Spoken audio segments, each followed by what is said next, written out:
Welcome back everyone, this is Mayank Kothari. Next question जो हमारा है वो है क्वेश्चन नंबर 10, नए कॉन्सेप्ट पे बेस्ड है। तो ये सब चीज़ें शुरू करेंगे। 2 मिनट के लिए मैं आपको कुछ दिखाना चाहता हूँ। वो देखिए हमारे हाथ में इस बार क्या आया है। आप बोलोगे ये तो चीज़ सर हमने देख रखी थी, लेकिन आपने ये चीज़ पे ध्यान नहीं दिया, आपने इस चीज़ पे ध्यान नहीं दिया। So all in all, this is the new printed edition that has been received by me. Second edition जो है फार्मूला बुक का वो मेरे हाथ में आ गया। हालांकि अंदर का पूरा कंटेंट सेम है जैसे पहले था, तो एज सच नया कुछ भी नहीं है इसके अंदर, but it's just the new copies. कितनी कॉपीज़ आई है पता है फार्मूला बुक की इस बार? 15,000 कॉपीज़ हम लोगों ने प्रिंट कराई है, I think so if I am right. तो ये सब बुक्स बच्चों को जाने वाली है। I hope you have subscribe to it. 2-3 चीज़ें जो मैं आपको बताना चाहूँगा, 2-3 तो नहीं, एक आध ही है। आप अगर रेगुलर बैच ख़रीदते हैं तो उसके साथ ये बुक आपको मिलती है।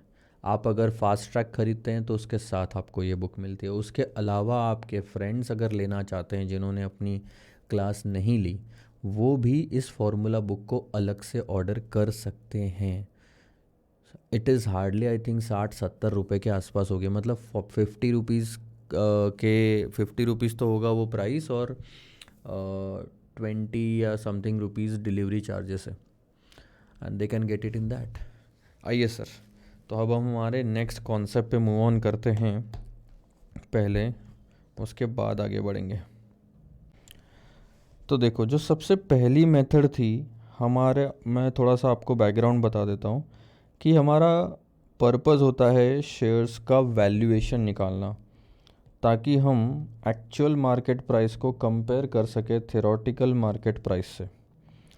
ये सब हम क्यों करते हैं? क्योंकि हमें ये डिसाइड करना होता है कि हम शेयर्स को ख़रीदें, बेचें या होल्ड पे रखें। इसके लिए ये 2 चीज़ें हमें चाहिए, ठीक है। अब एक्चुअल मार्केट प्राइस तो आपको मार्केट से गूगल करके, स्टॉक एक्सचेंजेस से, सबसे मिल जाएगी। बात आती थी सर थ्योरेटिकल मार्केट प्राइस की, जिसमें हमने एक थ्योरी देखी। थ्योरेटिकल मार्केट प्राइस का मतलब ही है ऐसी मार्केट प्राइस जो थ्योरी के दम पे कैलकुलेट होती है। तो एक हमने मॉडल देखा, वो था वॉल्टर्स मॉडल, और एक मॉडल आता है दूसरा, वो है गॉर्डन्स मॉडल। आपको याद होगा वॉल्टर्स मॉडल परपेचुटी के फॉर्मूला पे बेस्ड है। तो परपेचुटी का जो फॉर्मूला था वो था annual cash flow divided by rate of interest. उसी को हमने रिप्लेस किया market price is equal to dividend plus return on investment divided by cost of equity into earning per share minus dividend divided by cost of equity. I hope you remember the logic of the numerator. अब आप अगर ध्यान दोगे, एक चीज़ आपको पता है कि ये न्यूमरेटर का जो पूरा पार्ट है वो है अर्निंग पर शेयर, डिविडेंड और बाद में रिटेन्ड अर्निंग, दोनों का टोटल करोगे तो वो आता है अर्निंग पर शेयर। यानी कि वॉल्टर्स बोलता था मार्केट प्राइस डिपेंड करती है अर्निंग्स पे, ईपीएस पे, लेकिन गॉर्डन का ये बोलना है कि मार्केट प्राइस डिविडेंड पे ज़्यादा डिपेंड करती है, ना कि पूरे की पूरी अर्निंग्स पे।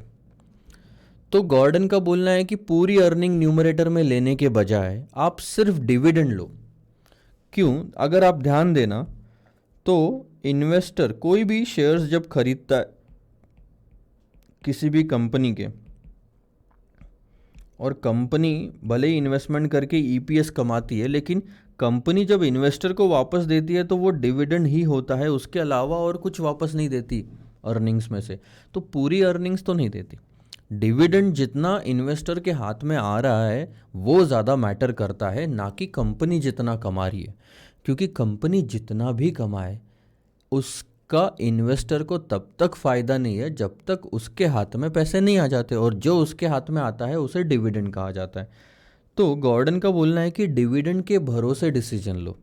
अब गॉर्डन मॉडल भी परपेचुटी वाले कॉन्सेप्ट पे बेस्ड है, annual cash flow divided by rate of interest, ठीक है। अब हम क्या करेंगे सर? मार्केट प्राइस निकालनी है, तो गॉर्डन ने बोला पूरी अर्निंग मत लो, सिर्फ डिविडेंड लो। तो हमने डिविडेंड ले लिया divided by cost of equity. ये है आपका गॉर्डन्स मॉडल। इसको बोलते हैं डिविडेंड मॉडल। अब आपने एक चीज़ ध्यान दी होगी, मैंने आपको बताया था परपेचुटी वाले टॉपिक में कि अगर annual cash flow first year की होती है तो P0 निकलता है, annual cash flow second year की होगी तो P1 निकलेगा, यानी कि कैश फ्लो एक साल बाद की होनी चाहिए। आज अगर प्राइस निकालनी है परपेचुटी की तो कैश फ्लो एक साल या 1 पीरियड बाद की होनी चाहिए, ये मैंने क्लियरली बताया था। Same applies to this part. Market price आज की निकालनी है तो डिविडेंड एक साल के एंड का लेना पड़ेगा, साल भर के एंड में जो मिल रहा है। अगर आपने डिविडेंड सेकंड ईयर के एंड का लिया तो मार्केट प्राइस फर्स्ट ईयर के एंड की निकलती है। एक चीज़ तो आपकी यहाँ पे क्लियर हो गई, ये है बेसिक फॉर्मूला। अब एक और चीज़ आती है इसमें कि सर डिविडेंड हर साल कंपनी सेम नहीं देगी, हो सकता है कंपनी डिविडेंड में ग्रोथ ऐड करके दे, यानी कि 5 रुपये का डिविडेंड पहले साल में, ध्यान देना मेरी इस बात पे, 5 रुपये का डिविडेंड पहले साल में और उसके बाद हर साल डिविडेंड को 10% से शायद कंपनी बढ़ा दे। तो ये जो मैंने आपको एग्जांपल दिया उसमें टाइमलाइन कुछ इस तरह से बनती है, पहला, दूसरा, तीसरा, चौथा, पांचवा। लेट्स से हम यहाँ पे मार्केट प्राइस निकाल रहे हैं और पहले साल का डिविडेंड है 5, फिर 5, फिर 5, फिर 5, फिर 5। हर साल कैश फ्लो सेम होती थी ना परपेचुटी में, तो 5 रुपये का डिविडेंड हर साल वो आपने न्यूमरेटर पे रख लिया, divided by cost of equity आपकी एक्सपेक्टेड रेट ऑफ रिटर्न, उससे मार्केट प्राइस आ जाएगी आपकी। ये जो 5 रुपये आपको दिख रहा है, अगर आप उसको कॉस्ट ऑफ इक्विटी से कैपिटलाइज करो तो ठीक है। बट मेरा ये कहना है कि कंपनी हर साल सेम डिविडेंड देगी ऐसा नहीं होता। हो सकता है कंपनी पहले साल 5 दे, अब हर साल 10% से ग्रोथ ऐड करे, या फिर ये ऐसा भी हो सकता है कि कंपनी ने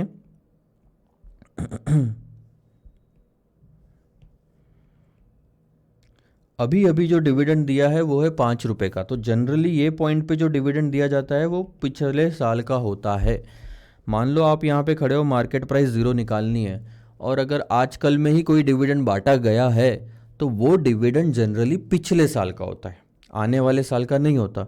अब कंपनी ने पिछले साल का डिविडेंड बांटा, जिसे हम करंट डिविडेंड भी कह सकते हैं, या फिर जैसे MP0 कहा है इसको, हम इसे D0 कह देते हैं, dividend for the 0th time. अब कंपनी बोलती है कि अगले साल से हर साल ग्रोथ डिविडेंड में 10% की होगी, तो उसके अगले साल डिविडेंड कितना आएगा 5.50, उसके अगले साल डिविडेंड कितना आएगा और 10% बढ़ जाएगा 6.05 एंड सो ऑन। ये डिविडेंड 10% से अब बढ़ता जाएगा। ऐसे टाइम पे फॉर्मूला क्या होना चाहिए, बहुत सिंपल सर, आपको मार्केट प्राइस यहाँ निकालनी है और डिविडेंड एक साल बाद का लेना है जो कि 5 रुपये 50 पैसे है, तो न्यूमरेटर में 5 रुपये 50 पैसे आना चाहिए। वो कैसा आएगा, 5 रुपये में जब 10% की ग्रोथ ऐड करोगे, ठीक है। तो फॉर्मूला कुछ आपका इस तरह से बन जाता है, थोड़ा ध्यान देना। सो मार्केट प्राइस जब आप 0th टाइम के निकालोगे तो आप न्यूमरेटर में D1 ही लेना है। आप देखना ध्यान से, ये जो है D5.5 ये D1 ही है, राइट। तो D1 ही लेना है, लेकिन वो D1 निकला कैसे सर, D0 में ग्रोथ ऐड करके निकला, तो आप ग्रोथ से मल्टीप्लाई कर दो 1.1। 1 तो 1 किस लिए होता है, ये वाला प्रिंसिपल को इंटैक्ट रखने के लिए, तो 5 रुपये तो 5 रुपये है, उसमें और 10% ऐड करना है 1.10। सो 5 रुपये इंटू 1.10 यू विल गेट 5.50। अब ध्यान देना मेरी बात को, नीचे में कॉस्ट ऑफ इक्विटी में ग्रोथ माइनस हो जाता है। अब आप बोलोगे सर ऊपर में ग्रोथ हो रही है वो तो ऐड करना समझ में आ गया, लेकिन नीचे ग्रोथ क्यों माइनस हुई। अगर आप नोटिस करोगे, कॉस्ट ऑफ इक्विटी का मतलब होता है प्रेजेंट वैल्यू निकालना, यानी फ्यूचर की कैश फ्लोज को खींच के लेके आना वापस। तो अगर आप टाइमलाइन पे ध्यान दो तो कॉस्ट ऑफ इक्विटी में आप फ्यूचर की कैश फ्लो को खींच के लेके आते हो, और ग्रोथ में क्या होता है, आप आगे आज की कैश फ्लो को आगे लेके जाते हो। सो अब दो चीजें हो रही है ग्रोथ के टाइम पे, आप let's say cost of equity है 15%, ग्रोथ है 10%, यानी आप हर साल 15% से कैश फ्लो को खींच रहे हो, लेकिन 10% से कैश फ्लो को बढ़ा रहे हो। 15 से खींच रहे हो, 10 से बढ़ा रहे हो, 15 से खींच रहे हो, 10 से बढ़ा रहे हो, यानी अल्टीमेटली हो क्या रहा है, 5 से खींच रहे हो, सिर्फ 5% से। 10 तो उसमें से माइनस हो जाएगा। 15, आप 10 कदम आगे जाओ, फिर 15 कदम पीछे आओ, तो एक तरह से आप सिर्फ 5 कदम ही तो पीछे आए। फिर 10 कदम आगे जाओ, फिर 15 कदम पीछे जाओ, तो आप 5 कदम ही तो पीछे आए। ये हर साल हर कैश फ्लो के साथ हो रहा है। आप ध्यान देना, कॉस्ट ऑफ इक्विटी यानी किसको डिस्काउंट करते हो आप, डिविडेंड को। डिविडेंड जो कैश फ्लोस थे उसकी तो प्रेजेंट वैल्यू निकाल रहे हो, और ग्रोथ भी किस पे लगा रहे हो, डिविडेंड पे। तो ये दोनों चीजें डिविडेंड पे ही तो अप्लाई हो रही है कि 10% से आगे जा रहे हैं, 15 से पीछे आ रहे हैं, 10 से आगे जा रहे हैं, 15 से पीछे आ रहे हैं। इसीलिए हम कॉस्ट ऑफ इक्विटी में से ग्रोथ माइनस करते हैं सर। ये ध्यान में आया आपके? चलो, तो ये भी फॉर्मूला हो गया। बट ध्यान देना, जो बेसिक आपका फॉर्मूला है वो यही है कि मार्केट प्राइस 0th टाइम की निकालनी है तो डिविडेंड फर्स्ट ईयर का होना चाहिए। अगर ग्रोथ, रुको अभी मैं आपको बताता हूँ, कॉस्ट ऑफ इक्विटी ले लो, ठीक है। और D1 अगर आपको डायरेक्टली नहीं दिया है, यानी अगले साल का डिविडेंड आपको डायरेक्टली नहीं दिया है, तो पिछले साल के डिविडेंड में ग्रोथ ऐड करके भी निकाला जा सकता है। और ग्रोथ अगर आ रही है तो माइनस ग्रोथ होगा। इसका मतलब क्या है कि कई बार ऐसा हो सकता है कि अगले साल का डिविडेंड आपको ऑलरेडी दिया हो विथ अ पर्टिकुलर ग्रोथ, तो ऐसे टाइम पे आपको ग्रोथ न्यूमरेटर में ऐड करने की ज़रूरत नहीं है, क्योंकि उन्होंने ऑलरेडी अगले साल का डिविडेंड दिया है। अब मैं ये तीनों चीज़ें आपको प्रूव करके दिखाता हूँ कि एग्जाम्पल कैसे आ सकते हैं। मान लो आपकी टाइमलाइन है ये, और क्वेश्चन बोल रहा है कि डिविडेंड जो है वो है 5 रुपये का, और कॉस्ट ऑफ इक्विटी आपकी हो गई, कॉस्ट ऑफ इक्विटी तो खैर सेम ले लेते हैं हम, एक काम करते हैं, कॉस्ट ऑफ इक्विटी यहाँ ले लेता हूँ 15%। अब आपको सिर्फ इतना एग्जाम्पल दिया है जिसमें D0 है 5, कॉस्ट ऑफ इक्विटी है 15%। अब और कुछ बोला ही नहीं है, इसका मतलब ग्रोथ है ही नहीं। अगर ग्रोथ नहीं है तो D1 भी सेम ही आएगा विदाउट ग्रोथ, तो वो भी 5 हो जाएगा। तो हमें दिया हुआ तो सिर्फ ब्लैक वाला हिस्सा था, बट हमें लेना हमेशा D1 होता है, और D1 हमने पहले तो किया कैलकुलेट कि D1 कितना आएगा, क्योंकि ग्रोथ नहीं दी है तो 5 ही आएगा, इसलिए 5 हम रख रहे हैं। ध्यान देना, यहाँ पे जो न्यूमरेटर में 5 रखोगे वो ये वाला 5 रुपये होगा, D0 कभी भी नहीं रखते, ठीक है। अब मैं आपको एग्जाम्पल थोड़ा सा बदल के देता हूँ। मान लो सेम सिचुएशन है और उन्होंने आपको D0 5 दिया है और हर साल की ग्रोथ दे दी 10% की। तो अब आप क्या करोगे, यहाँ पे D0 5 रुपये रखोगे और 1.1 ग्रोथ रखोगे। डिनोमिनेटर में cost of equity 15% minus growth. तो अब ये तो समझ में आ गया कि हमें भी अभी भी D1 ही चाहिए, लेकिन D1 कैसे आएगा, पुराने 5 रुपये में 10% ग्रोथ ऐड करके। तो ये आ गया 5 रुपये 50 पैसे। अब मैं आपको एक और चीज़ बता रहा हूँ, ध्यान देना। अब मान लो D0 आपको 5 दिया था, D1 आपको 5 रुपये 20 पैसे दिया है, या फिर आप एक काम करो, सीधा सीधा ऐसा लो। मान लो आपको क्वेश्चन ने डायरेक्ट D1 ही 5 रुपये दे दिया और बोला कि ग्रोथ है 10% की, तो अब मार्केट प्राइस निकालनी है।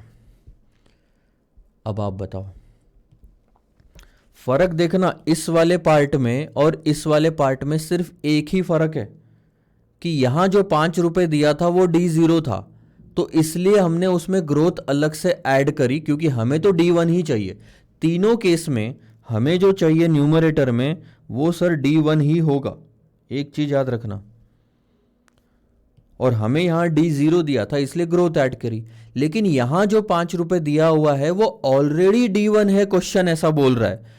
तो ऑलरेडी अगर D1 है तो और ग्रोथ ऐड करने की जरूरत नहीं, हम ये अज्यूम करेंगे कि इसके अंदर ग्रोथ एडेड है, इसलिए न्यूमरेटर में मैं कहीं और ग्रोथ ऐड नहीं करूंगा। हाँ, denominator will remain the same, cost of equity minus growth, जो कि होना है। ये चीज़ का ध्यान रखना। बहुत बार क्वेश्चन में बच्चे यहाँ पे कंफ्यूज हो जाते हैं, क्योंकि सर ग्रोथ तो दोनों क्वेश्चन में दी थी। ध्यान देना, आपका सवाल क्या होगा, सर ग्रोथ तो दोनों क्वेश्चन में दी थी, लेकिन यहाँ पे न्यूमरेटर में ग्रोथ ऐड नहीं करी, यहाँ न्यूमरेटर में ग्रोथ ऐड कर रहे हो, तो ऐसा क्यों? ऐसा इसलिए क्योंकि आपको तीनों केस में जो फिगर चाहिए न्यूमरेटर में वो D1 चाहिए, और यहाँ वाले पार्ट में, तीसरे पार्ट में D1 में ऑलरेडी ग्रोथ एडेड है, ये माना जाता है, क्योंकि तभी वो D1 निकाला हुआ है। अदरवाइज आप D1 में ग्रोथ ऐड कर दोगे ना, वो ऑटोमेटिकली D2 बन जाएगा। D1 में ग्रोथ ऐड करोगे तो एक साल और आगे शिफ्ट हो गया, वो D2 बन जाएगा। अब D2 से MP0 नहीं निकाला जा सकता सर, D2 से MP1 निकाला जा सकता है। तो ये तीन चीज़ें हैं जो हमें याद रखनी है। वर्डिंग्स कई बार आएगी, अब कैसे समझ में आएगा सर कि आज का डिविडेंड है या कल का डिविडेंड है? अगर D0 है तो कुछ वर्डिंग्स ऐसी आएगी, जस्ट पेड डिविडेंड, कि हमने अभी अभी इतना डिविडेंड पे कर दिया मतलब D0। अगर उन्होंने बोला कि करंट डिविडेंड 5 रुपए है, इसका मतलब वो D0 है। अगर उन्होंने बोला कि एग्जिस्टिंग डिविडेंड 5 रुपए है, इसका मतलब वो D0। ये सब ये दर्शाता है कि ये पुराना डिविडेंड है। लेकिन कोई भी डिविडेंड D1 है, ये कैसे पता चलता है? जब उन्होंने बोला कि एक्सपेक्टेड डिविडेंड 5 रुपए, यानी कि वो आगे की बात कर रहे हैं। प्रपोज्ड डिविडेंड 5 रुपए अगर उन्होंने बोला तो वो आगे की बात कर रहे हैं। टू बी पेड अगर लिखा, जस्ट पेड की जगह टू बी पेड लिखा, तो वो आगे की बात कर रहे हैं। थोड़ा अंदाजा आपको वर्डिंग से लेना ही पड़ेगा, ठीक है। ये सब हो गई बातें डिविडेंड की। अब आते हैं सर क्वेश्चन सॉल्व करते हैं। कुछ नया कॉन्सेप्ट आएगा तो वहाँ मैं रुक के आपको पहले कॉन्सेप्ट भी समझा दूंगा। आइए, क्वेश्चन नंबर 10 हमारे सामने है। क्वेश्चन नंबर 10 को थोड़ी देर के लिए पेंडिंग रख दो, क्योंकि ये थोड़ा सा मेरी तरफ से गलती है, बोल सकते हो। मतलब क्वेश्चन गलत नहीं है, सीक्वेंसिंग में गलत हो गया। तो ये क्वेश्चन नंबर 10 थोड़ा आगे भेजना चाहिए था, उसके बाद के क्वेश्चन थोड़े इजी है, जो कॉन्सेप्ट समझने में आसान रहेंगे हमारे लिए। तो पहले वो ले लेते हैं, उसके बाद क्वेश्चन 10 पे आ जाएंगे, ठीक है। तो सबसे पहले आते हैं सर क्वेश्चन नंबर 11 पे, थोड़ा ध्यान देना। Sandy limited has a book value, थोड़ा फटाफट ख़त्म करेंगे इस चीज़ को। रीज़न भी मैं बता रहा हूँ क्यों, क्योंकि पहली बात तो ये बहुत इजी क्वेश्चंस है, और ऐसे क्वेश्चंस भले ही सिलेबस का पार्ट है, मेरा बताना भी ज़रूरी है कंसेप्चुअल अंडरस्टैंडिंग के लिए, लेकिन एग्ज़ाम में आने के चांसेस बहुत कम है। ये जो 4-5 क्वेश्चन हैं, कब से क्वेश्चंस इंपॉर्टेंट रहेंगे ये भी मैं बता दूंगा, लेकिन जब तक नहीं है तब तक हम थोड़ा फास्ट लेंगे, ठीक है। Sandy limited has a book value of ₹140। Book value एक शेयर की उसकी 140 है। रिटर्न ऑन इक्विटी इज 16%, तो उसका ROE कितना है सर? 16%। और इक्विटी की वैल्यू ही उसकी एक शेयर की 140 है। तो एक तरह से देखा जाए तो हम 140 पे 16% निकाल के, लगा के हम क्या निकाल सकते हैं? Earning per share. 140 रुपये उसकी शेयर की प्राइस है, भले ही बुक वैल्यू है, और 16% है रिटर्न ऑन इक्विटी, और इक्विटी है 140। तो रिटर्न मतलब क्या? प्रॉफिट आफ्टर टैक्स ही लेते हैं, बट पर शेयर है तो हम EPS बोलेंगे। ध्यान देना, आपको याद होगा रिटर्न ऑन इक्विटी का ये फॉर्मूला था, profit after tax divided by equity capital. अब डिनोमिनेटर और न्यूमरेटर में सारी वैल्यू ले लोगे, टोटल याद होगा, पहले तो 4 लाख का प्रॉफिट और 40 लाख का टोटल होता था तो 10% निकालते थे। बट अगर ये भी पर शेयर है, ये भी पर शेयर है, तो ये भी पर शेयर निकलेगा, ठीक है। अब ये 16% हो गया, इक्विटी कैपिटल आपका 140, तो ये भी पर शेयर ही निकलेगा, EPS। तो 140 का 16% हमारा EPS आ जाएगा। थोड़ा ध्यान देना, यहाँ पे 22 रुपये 40 पैसे, ठीक है। आगे बढ़ते हैं। And it follows a policy of retaining 60%। ध्यान देना, अर्निंग पर शेयर के दो हिस्से होते हैं, एक डिविडेंड पर शेयर और एक रिटेन्ड अर्निंग्स, और दोनों का टोटल 100% होना चाहिए सर, ठीक है। अब रिटेन्ड अर्निंग अगर 60% बोल रहा है तो डिविडेंड कितना बांटा गया सर? 40%। अर्निंग पर शेयर हमने निकाला 22.40, उसका 40% विल बी द डिविडेंड। देख रहे हो यहाँ पे आप, 40% यानी कि 8.96 डिविडेंड आ गया, ठीक है। आगे, what is the price of it share now if the opportunity cost of capital is 18%, जो कि हो गई KE। अब वो बोल रहा है कि प्राइस क्या होनी चाहिए। यहाँ पे देखोगे adopt perpetual growth model to arrive at the solution. ठीक है सर, सॉल्यूशन पे पहुँचने के लिए हमें ग्रोथ मॉडल इस्तेमाल करेंगे। अब ग्रोथ मॉडल में हमारा ये रहा वो formula, P0 is equal to D1 divided by cost of equity minus growth. इस D1 को न्यूमरेटर में आप ऐसे भी लिख सकते हो D0 in bracket 1 plus growth. अब हमारे पास में डिविडेंड की वैल्यू आ गई है, कॉस्ट ऑफ इक्विटी आ गई है, लेकिन ग्रोथ नहीं पता। तो ग्रोथ कैसे निकालते हैं हम वो देखेंगे पहले। आइए देखो, तो सबसे पहले एक और कॉन्सेप्ट जो हमें समझने की ज़रूरत है वो है ग्रोथ कैसे निकालते हैं जब नहीं दी होती है क्वेश्चन में। मान लो कंपनी ने 100 रुपये का इन्वेस्टमेंट करा हुआ है, ठीक है, और कंपनी की रिटर्न ऑन इक्विटी कुछ 16% किया, लेके चलते हैं जैसे ही 16% इस क्वेश्चन में दिया था। तो अर्निंग पर शेयर कितना आया सर आपका इस साल का? 16 रुपये आया। कि कंपनी ने कितना कमाया? 16 रुपये। कंपनी के पास कैपिटल कितना था पहले? 100 रुपये का। कंपनी ने कितना कमाया? 16 रुपये। अब कंपनी ने इसमें से मान के चलो डिविडेंड बांट दिया, और हम मान के चलते हैं कि डिविडेंड लेट से 25% है, ठीक है। तो डिविडेंड का जो रेशो वो 25% ले लो, और रिटेंशन का जो रेशो है वो 75% ले लो, ठीक है।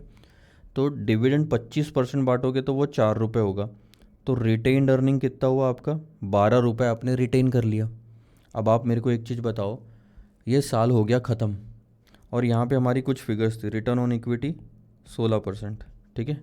अब आप बताओ कि कंपनी के पास कितना पैसा है? जो आपने इन्वेस्ट करा था 100 रुपये वो, और जो कंपनी ने अर्निंग्स में से अपने पास रख लिया वो। तो 100 और 12 कितने हो गए? 112 रुपये।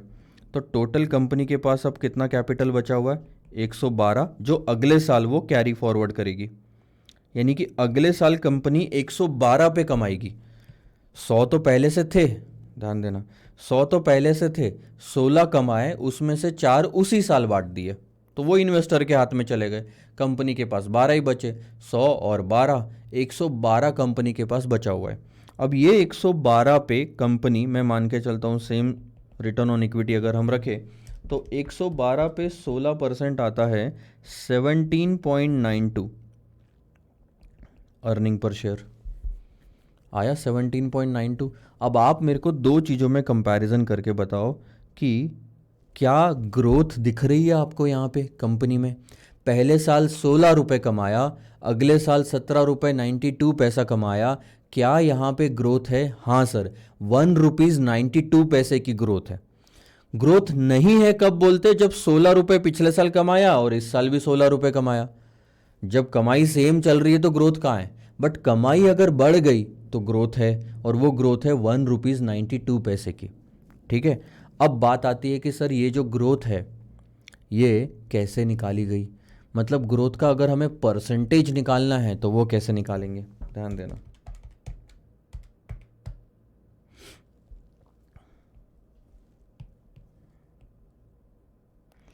ग्रोथ 17 रुपये 92 पैसे इस साल कमाए, पिछले साल 16 कमाए थे। तो पिछले साल की कमाई के हिसाब से कितनी कमाई हमारी ग्रो हुई है? 1 रुपीज़ 92 पैसा ग्रो किया हमने। अगर आप ऐसा देखोगे तो वो आता है 12% की ग्रोथ। तो ग्रोथ कितनी आ गई आपकी? 12% की आ गई यहाँ पे। अब ध्यान देना, अब बात ये आती है कि ये ग्रोथ सर कैलकुलेट कैसे करें? मतलब what is the formula of calculating this growth? If you will understand, ये जो एक्स्ट्रा 1 रुपये 92 पैसे आपने कमाया है वो 16% से कमाया है इस रिटेन्ड अमाउंट पे जो 12 रुपये है। आप कैलकुलेट करके देखो, 12 पे 16% लगाओ, 12 पे 16% लगाओगे तो एग्जैक्ट 1.92 आता है। यानी कि कहीं ना कहीं इस ग्रोथ का ये कॉस्ट ऑफ इक्विटी बोलता हूँ, ये जो रिटर्न ऑन इक्विटी है और ये जो रिटेंशन एक्स्ट्रा रिटेन्ड अमाउंट है उससे लेना देना है। एग्जैक्टली सर, उसी से लेना देना है। इसीलिए ग्रोथ का फॉर्मूला बन जाता है return on equity multiplied by retention ratio, which is 16% multiplied by कितना रिटेन करके रखा था सर आपने? 75%। सो अगर आप ऐसा कैलकुलेट करोगे 75 का 16% तो दैट कम्स टू 12%।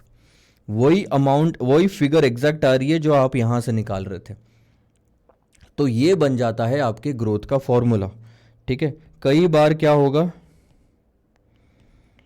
कई बार आपको जो फॉर्मूला मिलेगा वो कुछ इस तरह से मिलेगा, बी इंटू आर, या फिर यहाँ लिख देता हूँ, growth is equal to B into R. वहाँ पे बी यानी कि रिटेन्ड अर्निंग्स या रिटेंशन रेशो, और आर मतलब आरओई। तो ये चीज़ याद रखना, ये बेसिक फार्मूला है जो बहुत बार आपको दिखेगा, G is equal to B into R. B का मतलब है रिटेंशन रेशो जो कि 75% है, आर का मतलब रिटर्न ऑन इक्विटी हो गया आपका। आओ सर अब आगे बढ़ते हैं। अब आपको समझ में आया कि ग्रोथ कैसे कैलकुलेट करते हैं। तो ग्रोथ कैलकुलेट करेंगे सर बी इंटू आर से। बी है रिटेंशन रेशो, 60% हम रिटेन कर रहे हैं, डिविडेंड 40% हम बांट रहे हैं, और आपका रिटर्न ऑन इक्विटी 16% है यहाँ पे, कहाँ गया, ये रहा, दिया हुआ है। तो 16% को 60% से जब आप मल्टीप्लाई करोगे तो 9.6% की आपकी ग्रोथ आती है।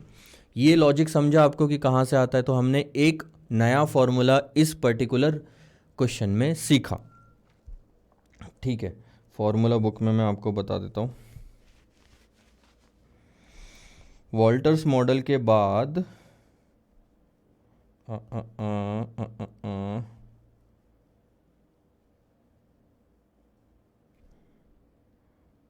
पेज नंबर 10 फॉर्मूला बुक में अगर आप ध्यान दोगे तो यहाँ पे कवर्ड है ग्रोथ वाला formula, B into R, retention ratio into return on investment. इतना समझ में आया? आगे बढ़े, वापस आता हूँ सर मैं अपने क्वेश्चन पे। तो बस अब आपके पास में सब कुछ है। 8.96 आपका आ गया था डिविडेंड का अमाउंट। ये हम एक इसके अंदर अगले साल का ही मानेंगे कि इतना डिविडेंड हम दे रहे हैं, तो वो उसके अंदर ग्रोथ इंक्लूडेड है ये मानेंगे हम, ये पुराना डेटा नहीं मानेंगे सारा। ठीक है, 18% की कॉस्ट ऑफ इक्विटी आपको दी हुई है और 9.6% का आपकी ग्रोथ रेट हो गई। टोटल 106.67 आपके फाइनल अमाउंट है, मार्केट प्राइस जो होनी चाहिए। बेसिकली हो क्या रहा है यहाँ ध्यान देना, 18% से हम डिस्काउंट कर रहे हैं, 9.6% से ग्रो कर रहे हैं। किसको? 8.96 को। ये इसके अंदर ऊपर में जो डिविडेंड है उसको हम डिस्काउंट और ग्रोथ दोनों लगा रहे हैं। तो आज की प्राइस जो आनी चाहिए वो है 106.67 थ्योरेटिकल मार्केट प्राइस। अब अगले क्वेश्चन पे आ जाओ। देखो इस क्वेश्चन में भी एक नई चीज़ हम सीखेंगे कि मार्केट प्राइस जो आज निकालनी होती है वो फ्यूचर कैश फ्लोज की प्रेजेंट वैल्यू होती है। तो जब भी हम, ध्यान देना मेरी बात पे, कि जब भी हम market price is equal to dividend by cost of equity करते हैं, या फिर dividend D01 plus growth divided by cost of equity minus growth करते हैं, या फिर D1 divided by cost of equity minus growth करते हैं, इन सब का एक ही मतलब निकलता है कि फ्यूचर में मिलने वाले हर डिविडेंड की प्रेजेंट वैल्यू इज़ द आज की प्राइस, आज की उसकी प्राइस। तो बोलने का मतलब क्या होता है, लेट्स से फॉर एग्जांपल 1 2 3 4, ठीक है। अब यहाँ पे क्या हुआ, मैंने 4 साल के एंड तक कहानी रोक दी, बट ये जब हम फॉर्मूला अप्लाई करते हैं ये परपेचुटी वाले फॉर्मूले से डिराइव हुआ है, इसमें कोई एंड नहीं होता, ठीक है। लेकिन अगर क्वेश्चन आपको ये ऐसा दिया जाए कि पहले साल इतना डिविडेंड, दूसरे साल इतना डिविडेंड, तीसरे साल इतना डिविडेंड, चौथे साल इतना डिविडेंड दिया जाएगा और चौथे साल में इस पर्टिकुलर प्राइस पे शेयर बेच दिया जाएगा, तो अगर मैंने ये शेयर खरीद रखा है तो मुझे ये पैसा आ रहा है, ये आ रहा है, ये आ रहा है, ये आ रहा है, और डिविडेंड वो मिलने के बाद जो प्राइस पे मैंने शेयर्स को बेचा वो आ रहा है। 5 चीज़ें आ रही है, 4 साल के डिविडेंड और चौथे साल की मार्केट प्राइस। क्वेश्चन ये आता है कि आज की मार्केट प्राइस कैसे डिसाइड होगी। तब तो आप ये एग्जैक्ट फॉर्मूला लगा ही नहीं सकते। क्यों नहीं लगा सकते? क्योंकि ये वाले फॉर्मूलाज जो है, ये वाले फॉर्मूलाज जो है ये परपेचुटी की बात करते हैं।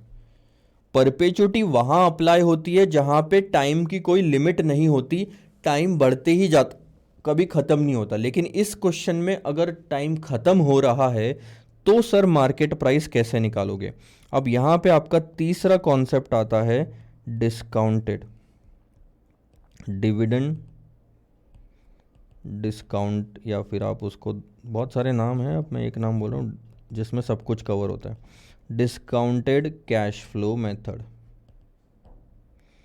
जिसमें आप आगे की जितनी भी कैश फ्लोज है उन सब को प्रेजेंट वैल्यू पे लेके आ जाओ, इसको भी, इसको भी, इसको भी, और इन दोनों की जो टोटल हो रही है क्योंकि टाइमिंग सेम है, इसको भी, ये चारों की जो टोटल है वो ऑटोमेटिकली बन जाएगी आज की मार्केट प्राइस। सर कैसे बनेगी? बहुत सिंपल है।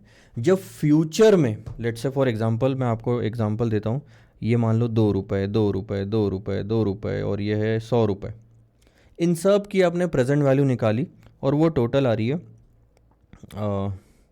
Let's say 90 rupees. इसका मतलब क्या है कि प्रेजेंट वैल्यू की टर्म में आपको इस शेयर से जो मिलने वाला पैसा है फ्यूचर में वो है 90, यानी आज की टर्म में बात करें तो 90 रुपए से ज्यादा आपको नहीं मिल रहा। 2 2 2 2 और 100 रुपए से ज्यादा मिल रहा है क्या? नहीं मिल रहा। तो 90 रुपए से भी ज्यादा मिल रहा है क्या आज की टर्म में बात करें तो? नहीं मिल रहा। जब किसी चीज को खरीद के मुझे 90 रुपए से ज्यादा नहीं मिल रहा तो उसको खरीदने में मैं 90 रुपए से ज्यादा क्यों दूंगा? तो जो मैं मैक्सिमम अमाउंट दे सकता हूं इस शेयर को खरीदने के लिए आज, वो 90 रुपए से ज्यादा नहीं होनी चाहिए, बिकॉज उसके ऊपर मैंने एक भी रुपया पेमेंट करा तो मेरा तो नुकसान ही है। मेरे को 91 दे के 90 हासिल करने में कोई मजा नहीं आ रहा। अब कम जरूर करवा लो, जितना कम करवाना है, 85 80 जो भी है। तो थेरोटिकल प्राइस जो इसकी आती है वो है present value of future cash flows. ठीक है, अगर ये तो खैर 4 साल का एग्जाम्पल था, लेट से मैं आपको एक और एग्जाम्पल देता हूँ बहुत सिंपल सा, कि आज आपको शेयर कितने में खरीदना है ये निकालना है। बट ये शेयर खरीदने के बाद आपको लगता है कि यार डिविडेंड जो है अगले साल मुझे 6 रुपये का मिलेगा और उसी साल में शेयर को बेच दूंगा 36 रुपये में। 6 रुपये का मिलेगा, 36 रुपये में मैं शेयर को बेच दूंगा। अब बताओ आज आपने कितने में खरीदना चाहिए? बहुत सिंपल है सर, 6 रुपये की प्रेजेंट वैल्यू निकाल लो जो आपको मिलने वाला है, 36 की भी प्रेजेंट वैल्यू निकाल लो जो आपको मिलने वाला है, ये दोनों की टोटल विल बी द आज की मार्केट प्राइस थेरोटिकल, उससे ज़्यादा नहीं होनी चाहिए। सेम इज दिस क्वेश्चन, ध्यान देना sir. Share of X Limited is expected to be sold. Expected का मतलब क्या हो गया? आज थोड़ी है, कल की बात हो रही है। Expected to be sold at 36, तो ये हो गई मार्केट प्राइस एक साल बाद की, with dividend of ₹6 after 1 year. Underline करो आफ्टर 1 ईयर को और उसके ऊपर लिखो D1। ठीक, आज से एक साल बाद 6 रुपये का डिविडेंड मिलेगा और 36 रुपये में हम उस शेयर को बेच देंगे और हमारी रिक्वायर्ड रेट ऑफ रिटर्न है 20%। बताओ आज कितने में खरीदना चाहिए? सिंपल सी बात है, 20% से डिस्काउंटिंग कर लो। प्रेजेंट वैल्यू कैसे निकालते हैं sir? Present value factor is nothing but 1 divided by 1 plus R. ये हमने पढ़ा था टाइम वैल्यू ऑफ मनी में। सो 1 डिवाइडेड बाय 1.20 और इक्वल्स टू दबाओगे तो आपको एक साल का फैक्टर मिल जाएगा। हमें इस क्वेश्चन में एक साल का ही चाहिए, जो कि आता है 0.888, आई थिंक 0.833, यानी इस फैक्टर से मल्टीप्लाई कर दो। D1 भी एक साल बाद का है, MP1 भी एक साल बाद का है। सिंपल सिंपल आपका ये फॉर्मूला निकलता है कि P0 is equal to D1 plus MP1 divided by 1 plus R। 36 divided by 1.20 यानी कि 30 रुपये। सॉरी, 36 और 6 है ना, दोनों ऐड करना है, तो ये हो गया 42 डिवाइडेड बाय 1.20। और आप इसको ऐसा भी लिख सकते हैं 42 इंटू, मैं आपको दूसरा तरीका बताता हूँ लिखने का, और आप उसको ऐसे भी लिख सकते हैं कि D1 plus MP1 in bracket multiplied by present value factor for first year. So 42 into present value factor for first year क्या आएगा? 1 डिवाइडेड बाय 1.20, 42 इंटू 0.833, 35 रुपीज़। ये रहा, कहानी खत्म। आज उस शेयर की कीमत 35 रुपये होनी चाहिए, यानी कि मेरी बात को ध्यान देना, ₹35 में अगर वो आपने शेयर खरीद लिया तो एक्चुअल में फ्यूचर वैल्यू जो आपको मिल रही है वो ₹35 की ही मिल रही है, उससे ज़्यादा नहीं मिल रही sir.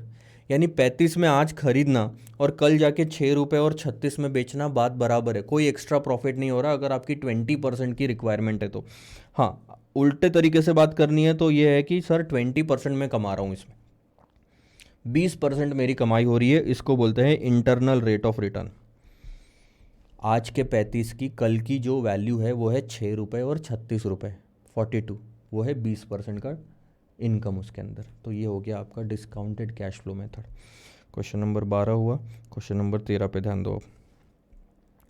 Following information pertains to Golden Limited. आप देखना ये बिफोर टैक्स प्रॉफिट दिया हुआ है, तो हम क्या करेंगे, प्रॉफिट बिफोर टैक्स ले लिया 75 करोड़ का, टैक्स हमने माइनस कर दिया 30%, सो 75 पे 30% आता है 22.5,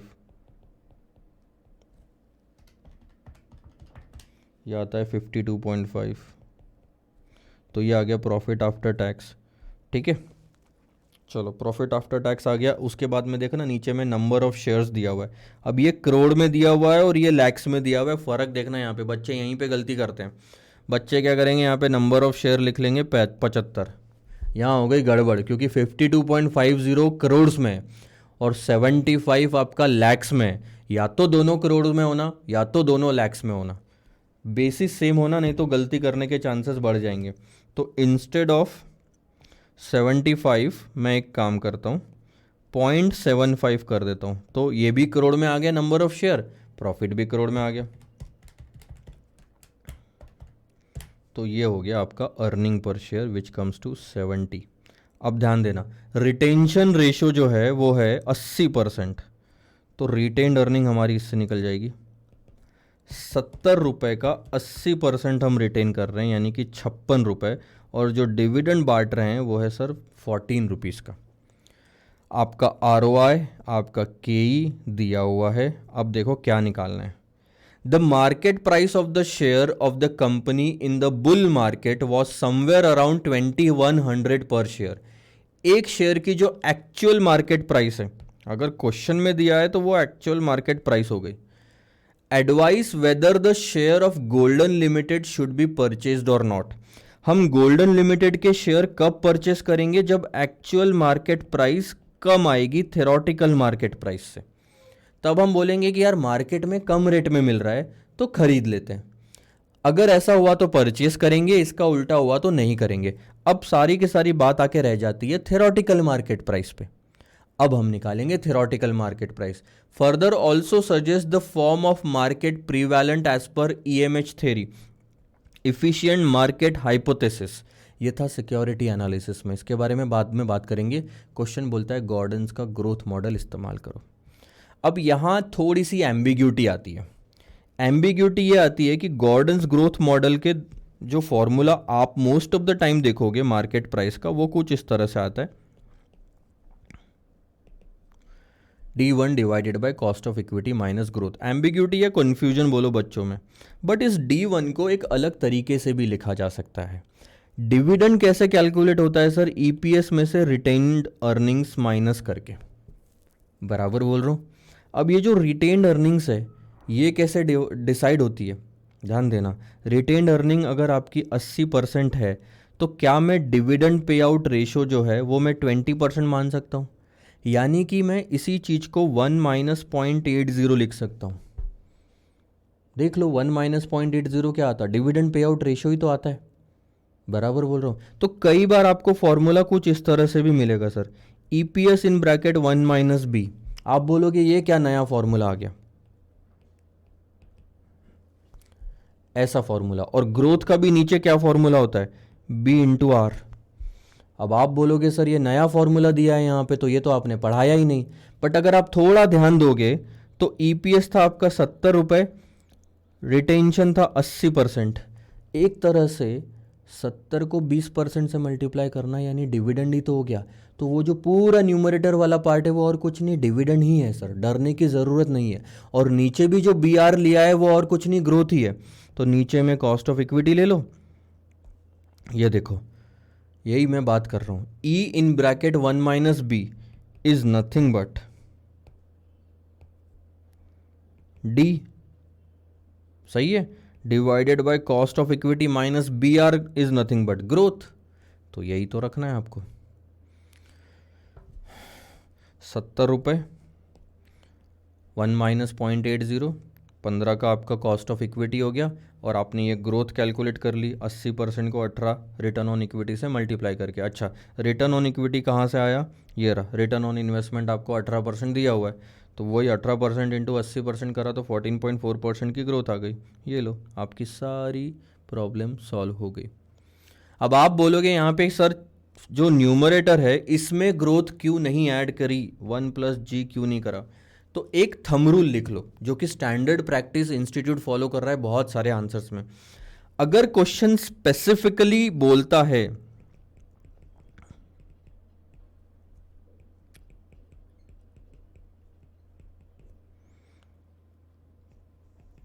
कि डिविडेंड जो दिया है वो D0 है, तो ही उसे D0 लेना है। यानी कि उसने बोला past dividend, previous dividend, current dividend, अगर ऐसा कुछ बोला जाता है तो ही उसे D0 लो, अदरवाइज उसे D1 ही मानो। इसके पहले का भी एक क्वेश्चन आपने देखा था, वहाँ पे भी हमने उसे D1 ही माना सर। यहाँ पे भी हमने अर्निंग पर शेयर से डिविडेंड निकाला था, अर्निंग पर शेयर से डिविडेंड निकाला था, उसे D1 ही माना, कोई ग्रोथ ऐड नहीं करी। यहाँ पे भी हमने अर्निंग पर शेयर से ही डिविडेंड निकाला है 70 इंटू 0.20, उसको भी हमने D1 ही माना। स्पेसिफिकली दिया होगा तो ही D0 मानेंगे और ग्रोथ ऐड करेंगे, अदरवाइज डायरेक्ट आप लेके चलो। तो ये वही फॉर्मूला है, आप अपने इस फॉर्मूले में रखो, आपका आंसर आ जाएगा 2333। अब थोड़ा ध्यान देना, आपकी थ्योरेटिकल मार्केट प्राइस जो निकल के आई,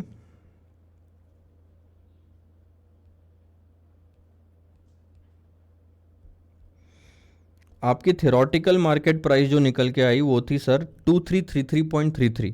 अब आप वापस ऊपर जाओ, actual market price 2100 which is exactly equal to 2333.33। तो क्या करना चाहिए सर, शेयर्स अंडर वैल्यूड है ना मार्केट में, हमारे हिसाब से तो 2333 में बिकना चाहिए, लेकिन वो 2100 में ही बिक रहा है, 2100, तो सस्ता बिक रहा है, खरीद लो, वी शुड परचेस इट।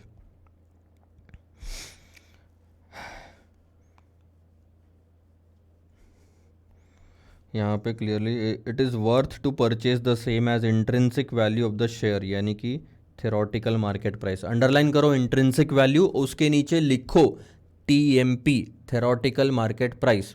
इसको थेरोटिकल मार्केट प्राइस बोलो, इसको फेयर वैल्यू बोलो, तीनों नाम एक ही चीज़ को दर्शाते हैं। Is higher than the market price even in the bull pace. Market price यानी कि एक्चुअल मार्केट प्राइस, तो इन्होंने उल्टे तरीके से लिखा है। ये देखो, अगर मैं लिखूँ actual market price should be less than theoretical market price, या फिर मैं लिखूँ theoretical market price should be greater than actual market price, तो दोनों का मतलब तो सेम ही हुआ ना। हमने इससे इंटरप्रिटेशन निकाला है हर बार, क्वेश्चन में आंसर में ये दिया हुआ है, तो कोई गलत नहीं दिया हुआ है। अब आप अगर रिजिड रह जाओगे और रटने लग जाओगे तो आपको ये डिफ़िकल्ट लगेगा, अदरवाइज समझना ज़रूरी है। इसके बाद उन्होंने बहुत ही आसान से शब्दों में दे दिया, the form of the market is weak form of market as it is not discounting all the information. Weak form का मतलब क्या होता है कि पास्ट इंफॉर्मेशन के बेसिस पे, पास्ट प्राइसेस के बेसिस पे करंट प्राइसेस डिसाइड नहीं होती। अगर आपको इम्पैक्ट डालना ही है, एक्स्ट्रा रिटर्न कमाना ही है, तो आप पब्लिक इन्फॉर्मेशन और प्राइवेट इन्फॉर्मेशन से कमा सकते हो। हालांकि इतनी ज़्यादा डिटेल क्वेश्चन में नहीं दी हुई है जिससे आप ये डिसाइड कर सको कि ये वीक फॉर्म है या क्या है, क्योंकि ना पब्लिक इन्फॉर्मेशन के बारे में कुछ बोला गया है, पास्ट प्राइसेस के बारे में भी आज सच कुछ नहीं बोला गया। जितना भी दिया हुआ है वो सिर्फ ये दिया हुआ है कि market price of the share of the company in the bull market was somewhere around 2100 पर शेयर। एडवाइस करो कि क्या गोल्डन लिमिटेड ने परचेस करना चाहिए या नहीं करना चाहिए। तो इन सब चीज़ों से इतना डिटेल तो नहीं आता, तो थोड़ा अगर आप मेरी बात मानोगे तो आई एम नॉट सेटिस्फाइड कि ये कंक्लूजन कैसे निकाला। बट आपको मैं एक और स्टैंडर्ड प्रैक्टिस बताता हूँ, ऐसे केसेस में आपको यही स्टेटमेंट लिखना चाहिए जब इन्फॉर्मेशन नहीं हो। They just want to weak form of market if hypothesis को ज़्यादा वेटेज है as compare to semi strong और स्ट्रॉन्ग। हमने भी जो क्वेश्चन देखे वो वीक फॉर्म वाले ही दिखे थे। ठीक है सर, आगे बढ़ते हैं। That was question number 13। आपने इसमें भी काफ़ी कुछ सीखा। क्वेश्चन नंबर 14 में आपके लिए होमवर्क छोड़ रहा हूँ, क्योंकि इसमें आपने गॉर्डन फार्मूला और वॉल्टर्स फार्मूला दोनों आप देख चुके हो, तो अब इसमें दिक्कत नहीं जाएगी आपको। क्वेश्चन नंबर 15 अगला क्वेश्चन होगा सर हमारा, इसमें कुछ हम नया सीखेंगे। गिवन द फॉलोइंग इन्फॉर्मेशन, आप देखोगे करंट डिविडेंड लिखा है, अंडरलाइन करो वर्ड को करंट को, तो यहीं पे डिसाइड हो जाता है कि ये D0 है। डिस्काउंट रेट यानी कि होता है कॉस्ट ऑफ इक्विटी। ध्यान देना, डिस्काउंटिंग करना, कौन से रेट से डिस्काउंटिंग करते हैं, कॉस्ट ऑफ इक्विटी। अब आपको कॉन्सेप्ट में ये समझ ही नहीं आएगा। थोड़ी देर पहले हमने डिस्कस किया था यही चीज़ कि ग्रोथ माइनस क्यों करते हैं डिनोमिनेटर में, बिकॉज केई वाला जो रेट होता है उससे हम डिस्काउंटिंग कर रहे होते हैं और ग्रोथ वाले रेट से हम आगे बढ़ा रहे होते हैं। डिस्काउंटिंग करना यानी पीछे लेके आना, ग्रोथ यानी आगे बढ़ाना। तो हमने तभी डिस्कस कर लिया था कि डिस्काउंट रेट यानी और कुछ नहीं, 10% कॉस्ट ऑफ इक्विटी। तो मेरा ये बोलने का मतलब है जो फॉर्मूला रटेगा उसको ये समझ नहीं आएगा कि अब मैं डिस्काउंट रेट का क्या इस्तेमाल करूं, क्योंकि मैंने तो कॉस्ट ऑफ इक्विटी पढ़ा था। तो जिसको कॉन्सेप्चुअली समझ आता है वो वहाँ उसको दिक्कत नहीं जाएगी, और ऐसा 90% ऑफ द टाइम बच्चों के साथ होता है। इसीलिए फोकस कॉन्सेप्ट्स पे ज़्यादा होना चाहिए, ना कि रटने पे। सो डिस्काउंट रेट 10% आ गया, ग्रोथ रेट अपना 2% आ गया। प्रेजेंट वैल्यू निकालनी है स्टॉक के, बहुत सिंपल है। मार्केट प्राइस आज की निकालनी है, D0 1 plus growth divided by cost of equity minus growth, ये फॉर्मूला लगेगा। सर आपने ऊपर D1 क्यों नहीं लिया? D1 ही होता है पहली बात तो उसका मतलब, लेकिन क्योंकि करंट लिखा हुआ है क्लियरली, इसका मतलब मैं D0 ही लूँगा उसको और उसमें ग्रोथ ऐड करूँगा। तो ये मैंने D0 लिया, ग्रोथ ऐड करा और मेरी प्राइस आ गई 63.75। अब थोड़ा ध्यान देना, ये तो बहुत आसान सी बात थी। अब आगे ध्यान देना, is the stock over valued? अगर प्राइस 40 है तो आप बताओ कि 40 रुपये अगर प्राइस दी हुई है मार्केट में शेयर की, तो क्या इस स्टॉक को ओवर वैल्यूड कहा जाएगा? आगे आपको कुछ डेटा दिया हुआ है, रिटर्न ऑन इक्विटी 8%, EPS 3 रुपये। Show your calculation under the P multiple approach and earnings growth model. ये दो आपकी थेरी हो गई। इन थेरी से थ्योरेटिकल रेट निकाल लो और एक्चुअल मार्केट प्राइस जो 40 रुपये है उससे कंपेयर करके देखो। पी मल्टीपल अप्रोच यानी कि प्राइस अर्निंग रेशियो, उसमें मार्केट प्राइस कैसे निकालते हैं सर? EPS को आप पी रेशियो से मल्टीप्लाई कर दोगे, EPS को पी रेशियो से मल्टीप्लाई कर दोगे तो आपका आंसर आ जाएगा। अब आपके क्वेश्चन में EPS तो दिया हुआ है लेकिन प्राइस अर्निंग रेशियो नहीं दिया हुआ। अब एक मिस्टेक क्वेश्चन में है खुद, और ये आपको समझना पड़ेगा। उन्होंने जो यहाँ पे ROE 8% लिखा है उसको अल्टीमेटली इस्तेमाल किया है कॉस्ट ऑफ इक्विटी की तरह। तो एक्चुअल में देखा जाए तो उन्होंने कॉस्ट ऑफ इक्विटी लिखना चाहिए था 8%, ना कि ROE। अब मैं ये मान के, मैंने गलती तो बता दी, दिस इज एम्बिग्यूअस। आप अपने क्वेश्चन में आप एक काम करो, कंपाइलर में इसको कॉस्ट ऑफ इक्विटी बोल के लिख दो, दिस इज एम्बिग्यूअस। और मिस्टेक है आपके क्वेश्चन में ही, उसकी उन्होंने ROE इस्तेमाल किया, उन्होंने ROE इस्तेमाल नहीं करना चाहिए था, KE लिखना चाहिए था। अब हम इसे KE मान के आगे बढ़ते हैं, रुक तो सकते नहीं हैं। पी रेशो कैसे निकाला जा सकता है? लास्ट रिसॉर्ट होता है 1/KE। हमने ये देखा है स्टार्टिंग के कुछ क्वेश्चंस में, तो ध्यान देना। अब value of the stock under PE multiple approach, return on the equity जिसको हम KE मान रहे हैं इस क्वेश्चन में 8%, तो उस भरोसे PE निकल गया 1/8% यानी कि 12.50 टाइम्स। EPS क्वेश्चन में दिया हुआ है और EPS और PE रेशो को मल्टीप्लाई किया तो मार्केट प्राइस आ गई 37.50। अब ध्यान देना, आपकी इस थेरी के हिसाब से शेयर की प्राइस होनी चाहिए 37.50 और एक्चुअल में प्राइस है 40 रुपये। तो थोड़ा सा इधर देखो, क्या मैं ऐसा बोल सकता हूं कि actual market price is greater than theoretical market price? Yes sir.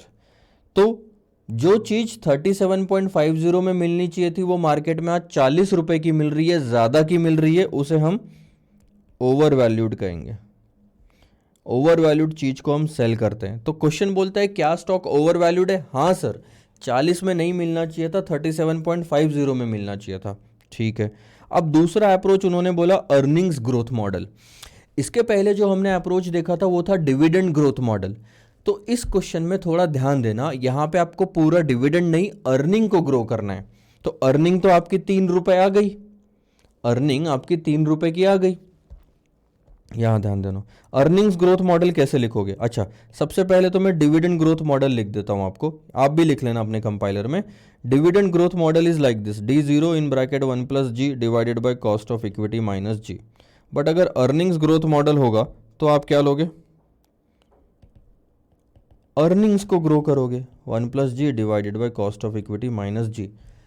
Sir ऐसे कैसे हो सकता है कि अर्निंग्स को भी ग्रो करके सेम ही प्राइस आ रही है, डिविडेंड को भी ग्रो करके सेम ही प्राइस आ रही है? पहली बात तो सेम प्राइस आएगी ही नहीं, आपने कॉन्सेप्ट ही बदल दिया। अगर आपका ये विश्वास है market price dividend pay depend करती है तो डिविडेंड ग्रोथ मॉडल यूज करेंगे। अगर आपको लगता है कि मार्केट प्राइस अर्निंग्स पे डिपेंड करती है, जैसे वॉल्टर को लग रहा था, तो हम अर्निंग्स को ग्रो करेंगे और फिर मार्केट प्राइस निकालेंगे। तो इसमें कोई दिक्कत वाली बात नहीं है, सिर्फ कॉन्सेप्ट आपका जो बेस है फैक्ट की या जिस पे बिलीफ है वो बदल गया, ठीक है। अर्निंग कितनी सर? 3 रुपए की। ग्रोथ कितनी? 2% की क्वेश्चन में दी है। कॉस्ट ऑफ इक्विटी आप क्या लोगे? 8% ही लोगे, ये जो 8% इन्होंने इस पार्ट में दी थी। अब आपका ये बोलना हो सकता है कि सर फिर ये 10% का क्या करें? कुछ भी मत करो, छोड़ दो। अगर नई वैल्यू दी हुई है तो पुरानी वैल्यू को हम छोड़ देते हैं, नई वैल्यू दी है तो पुरानी वैल्यू को छोड़ देते हैं, माइनस ग्रोथ कर लो तो आपका ये आंसर आ जाएगा। 3 रुपये इंटू 1.02 और 8 में से 2 गए 6, आपका 51 आ गया। यानी आपके हिसाब से ये शेयर 51 रुपीज़ में मिलना चाहिए।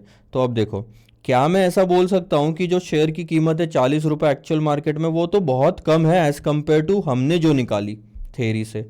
तो ऐसे टाइम पे हम शेयर को क्या कहते हैं? Under valued. ये है आपका पूरा क्वेश्चन। इसमें आपने 2 चीज़ें सीखी, पी मल्टीपल अप्रोच सीखा, आपने अर्निंग्स ग्रोथ मॉडल सीखा। एक जो क्वेश्चन में खुद गड़बड़ी थी वो थी आरओई वाला जो 8% है। सर हमें एग्ज़ाम में कैसे पता चलेगा कि ये गलत दिया हुआ है? देखो एग्ज़ाम में तो आपको नहीं पता चल सकता, प्रैक्टिकली अगर मैं भी ये क्वेश्चन सॉल्व करता, ध्यान देना, अगर मैं पहली बार ये क्वेश्चन सॉल्व करता तो मैं डिस्काउंट रेट यानी कॉस्ट ऑफ इक्विटी 10% ही लेता, मुझे नहीं समझ आता कि आरओई का क्या करना चाहिए, क्योंकि रिटर्न ऑन इक्विटी और कॉस्ट ऑफ इक्विटी दोनों अलग अलग चीज़ होती है। तो ऐसे चीज़ का कुछ नहीं कर सकते, पहली बात। दूसरी बात, क्वेश्चन को कुछ भी सिचुएशन हो छोड़ के नहीं आना, आंसर गलत सलत भी लिख के आओ लेकिन लिख के आओ। अगर इंस्टीट्यूट को बाद में पता चलता है तो वो मार्क्स देती है। खैर ये क्वेश्चन काफ़ी पुराना है तो अब ऐसी मुश्किल या प्रॉब्लम आना मुश्किल है। यानी आप बोलोगे कि सर इंस्टीट्यूट ऑलरेडी अगर एक बार गलती कर चुका है तो उनको आइडिया आ चुका है इस बारे में, तो वो वापस गलती नहीं करेंगे। अगर क्वेश्चन ऐसा का ऐसा आया तो थोड़ी क्लैरिटी ज़रूर देंगे, बट नेवरदलेस हमने हर सिचुएशन के लिए प्रिपेयर रहना चाहिए। तो सेम टाइप ऑफ क्वेश्चन अगर दिखा कहीं तो आपने उसको के ही लेना है, अदरवाइज़ नहीं भी लिया तो फिर अब किस्मत ही बाद में जवाब देगी, ठीक है। अब आते हैं सर क्वेश्चन नंबर 16 पे। 16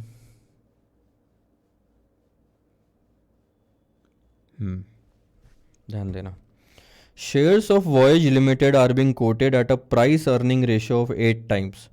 जो मार्केट में शेयर की प्राइस चल रही है वो ईपीएस के 8 गुना चल रही है। कंपनी रिटेन करती है 5 रुपये पर शेयर, जो कि 45% होता है उनके अर्निंग्स पर शेयर का। अब थोड़े देखो, कंपनी रिटेन्स ₹5 पर share which is 45% of its earning. ध्यान देना, ईपीएस, रिटेंशन और डिविडेंड पर शेयर। रिटेंशन कितना है? 45%, तो 55 क्या हो गया? डिविडेंड। अब आप बताओ कंपनी ने कितना रिटेन करा? 5 रुपये। तो क्या मैं बोल सकता हूँ 5 रुपये कितना है? 45% है। तो जैसे ही 5 रुपये को 45% से डिवाइड करोगे आपको अर्निंग पर शेयर मिल जाएगा, जो कि आता है 11 रुपये 11 पैसे, और फिर बचा कुचा आपका 6 रुपये 11 पैसे डिविडेंड। ऐसे निकालना है सर रिवर्स कैलकुलेशन करके कि 5 रुपये 45% है तो 100% कितना? ईपीएस आया। और ये 45% अर्निंग में से निकाला जाता है। ये तो आपको पता है कि अर्निंग में से ही रिटेंशन और डिविडेंड होता है। अर्निंग के ही 2 हिस्से होते हैं, एक तो रिटेंशन और एक डिविडेंड। तो 45% अगर रिटेंशन है तो 55 हो गया डिविडेंड। 5 को 45 से डिवाइड किया, आपका अर्निंग आ गया। आगे बढ़ते हैं। आपको क्या निकालना है? सबसे पहले तो आपको यहाँ पे कॉस्ट ऑफ इक्विटी निकालना है। अगर मार्केट एक्सपेक्ट करता है growth rate of 15% per annum, आपको मार्केट प्राइस नहीं निकालनी, कॉस्ट ऑफ इक्विटी निकालनी है। हमारी जो फॉर्मूला है वो है market price is equal to D1 divided by cost of equity minus growth, और कॉस्ट ऑफ इक्विटी निकालना है। अच्छा, मार्केट प्राइस तो हमको दी हुई नहीं है क्वेश्चन में, तो उसको भी हम लिखेंगे EPS multiplied by P ratio. क्यों लिख रहे हैं सर ऐसा? क्योंकि मार्केट प्राइस निकालने का सिर्फ एक ही तरीका दिख रहा है मेरे को क्वेश्चन में। P रेशो दिया हुआ है, 11 रुपये 11 पैसे का EPS निकाल लिया, उससे हम मार्केट प्राइस निकाल सकते हैं। ठीक है सर, ध्यान देना। अब देखो, 5 रुपये अगर 45% है तो 100% कितना हुआ? 11 रुपये 11 पैसे, और उसी का 55% डिविडेंड हो गया, यानी कि 6 रुपये 11 पैसे। ठीक है, अब P रेशो हमारा 8 क्वेश्चन में क्लियरली दिया हुआ है। अब यही सारी फिगर्स रखो। EPS हो गया 11 रुपये 11 पैसे, P रेशो हो गया आपका 8 इज इक्वल टू डिविडेंड हो गया 6 रुपये 11 पैसे divided by cost of equity निकालना है। और ग्रोथ कहाँ है? हाँ, ग्रोथ क्वेश्चन में दी है 15% की। क्वेश्चन को सॉल्व कर लो। क्या नहीं निकलेगा आपका आंसर? यहाँ पे आसानी से निकल जाएगा, सब कुछ दिया हुआ है आपको यहाँ पे। अब इसी चीज़ को सॉल्व करोगे 88.88 आता है, तो अल्टीमेटली ये वाला फॉर्मूला बनता है। वो आया क्या समझ में? 21.87% आपकी कॉस्ट ऑफ इक्विटी आ गई। 21.87% आपकी कॉस्ट ऑफ इक्विटी आ गई इस तरीके से। अब आपका ये सवाल आ सकता है, सर डिविडेंड में ग्रोथ क्यों नहीं ऐड करी? मैंने आपको क्लियरली बोला था, अर्निंग पर शेयर से, ध्यान देना, अर्निंग पर शेयर से अगर डिविडेंड निकल रहा है तो मोस्ट ऑफ द टाइम वो D1 ही माना जाता है, unless and until dividend specifically दिया हो कि ये करंट डिविडेंड है, पास्ट डिविडेंड है, पिछले साल का है, जो भी है। अगर स्पेसिफिकली लिखा है तो D0 मानेंगे, अदरवाइज हम D1 ही मानेंगे। तो हमने वही चीज़ यहाँ पे करी। अगर एंटिसिपेटेड ग्रोथ रेट 15 की बजाय 16% होती तो बताओ मार्केट प्राइस क्या होती with the same cost of capital. अब ये जो कॉस्ट ऑफ कैपिटल आपने फर्स्ट पार्ट में निकाली, उसको सेकंड पार्ट में इस्तेमाल करो, ग्रोथ रेट 15 से 16 कर दो और फिर मार्केट प्राइस निकालो। तो ग्रोथ रेट 15 से 16 कर दी, कॉस्ट ऑफ इक्विटी हमने वही इस्तेमाल किया, तो हमारी नई मार्केट प्राइस आ गई। कैलकुलेशन समझाने की ज़रूरत है क्या? ये तो आप कर ही लोगे, 6 रुपये 11 पैसे डिवाइडेड बाय वो कैलकुलेशन। ठीक है, तीसरा पार्ट, अगर कंपनी की कॉस्ट ऑफ कैपिटल ही 20% है और एंटिसिपेटेड ग्रोथ रेट 19% है, तो अब मार्केट प्राइस बताओ। कितना आसान है, देखो 6 रुपये 11 पैसे, डिविडेंड तीनों जगह पे सेम था, कॉस्ट ऑफ इक्विटी बदल दी, ग्रोथ रेट बदल दी, तो आपका आ गया मार्केट प्राइस। बहुत आसान सा क्वेश्चन था ये। आगे बढ़ते, ये सारे के सारे आपके थ्योरेटिकल मार्केट प्राइस है, जो एक्चुअल मार्केट प्राइस से आप कंपेयर करोगे। सर एक्चुअल मार्केट प्राइस आपकी इस क्वेश्चन में कितनी थी? 88.88, अगर उस हिसाब से जाया जाए तो। ठीक है,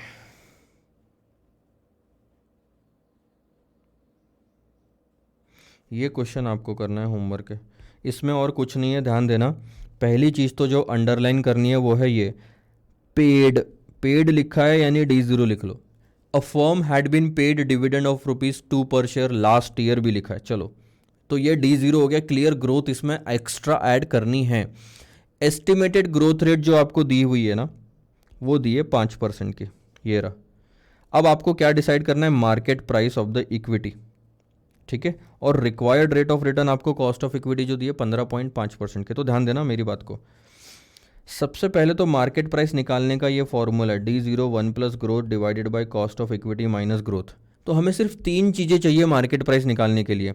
D0 जो आपको क्वेश्चन में दिया हुआ है 2 रुपये, कॉस्ट ऑफ इक्विटी जो क्वेश्चन में दिया हुआ है 15.5%। अब उन्होंने 3 ग्रोथ रेट दी है। पहली ग्रोथ रेट तो 5% दी है, उसके बाद बोलते कि अगर ग्रोथ रेट 8% हो गई तो मार्केट प्राइस निकालो। ग्रोथ रेट 3% पे गिर गई तो मार्केट प्राइस निकालो। तो आपको अल्टीमेटली ये 3 ग्रोथ रेट ले लेके अलग अलग 3 आंसर निकालने हैं।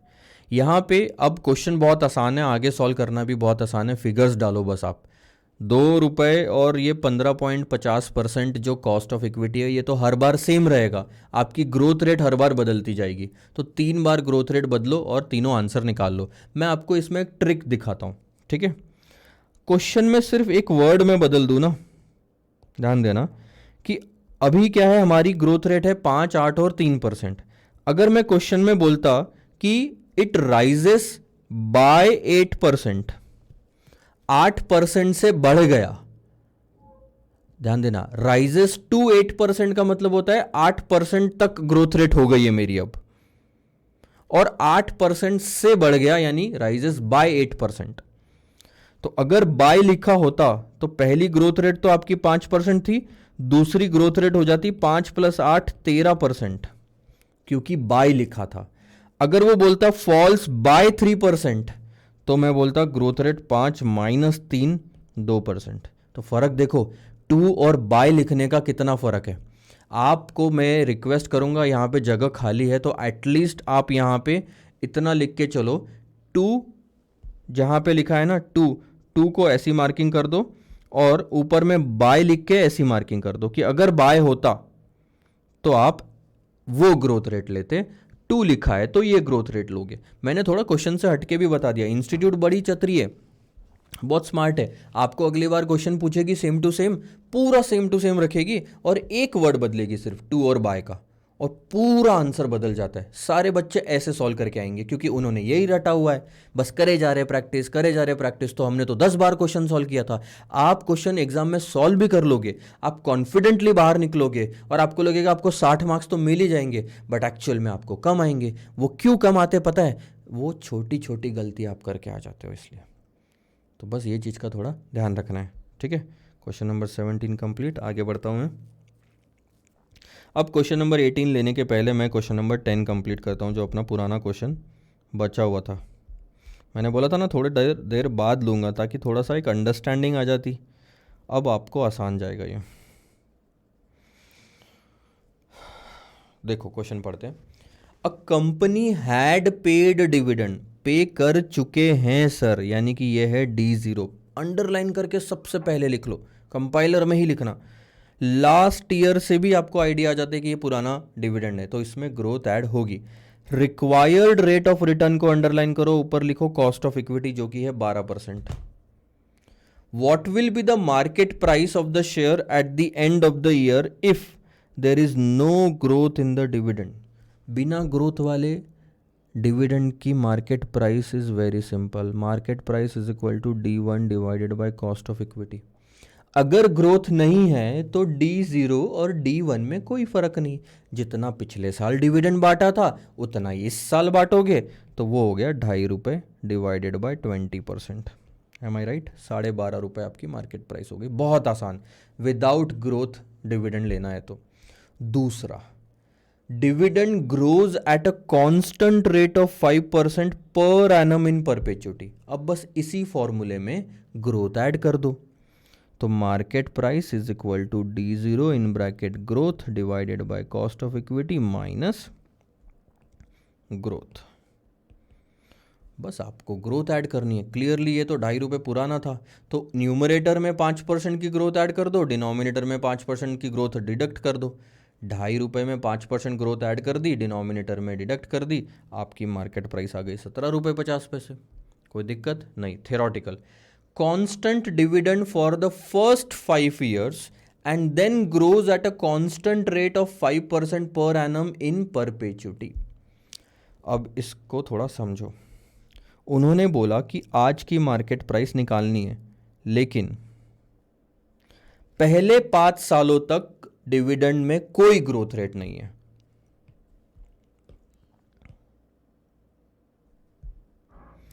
पर उसके बाद परपेचुअली 5% से ग्रो होगा डिविडेंड।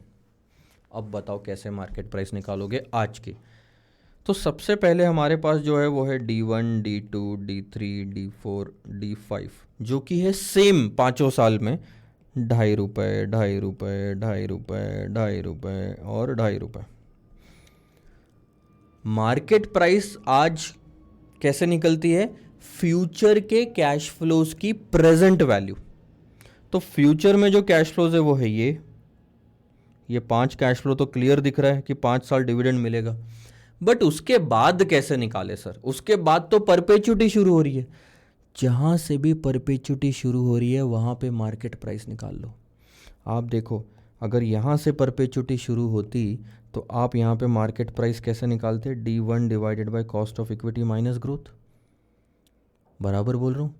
तो जहाँ से परपेचुटी शुरू हो रही है वहाँ पे मार्केट प्राइस निकाल लो। 5वें साल के बाद से शुरू हो रही है ना, तो आप एक काम करो, यहाँ पे मार्केट प्राइस निकाल लो 5वें साल की।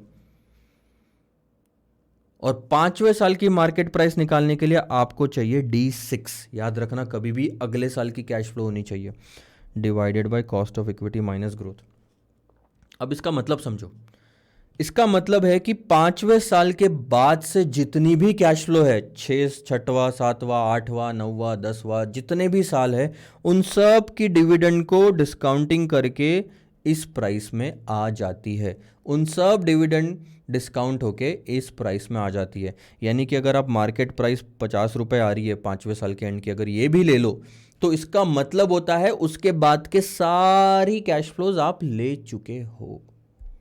सारी कैश फ्लोज उसमें आ जाती है। यहाँ पे भी तो वही मतलब होता है, फ्यूचर की सारी कैश फ्लोज इसमें आ जाती है। तो 6वें साल के आगे से जितनी भी कैश फ्लोज है वो MP5 में आ जाएगी। तो अल्टीमेटली आपको जो डिस्काउंट करना पड़ेगा वो है MP5। तो आपको सिर्फ 6 कैश फ्लोज डिस्काउंट करनी है MP0 निकालने के लिए। 2 हिस्सों में ये क्वेश्चन बढ़ गया। इसको बोलते हैं 2 स्टेज डिविडेंड डिस्काउंट मॉडल।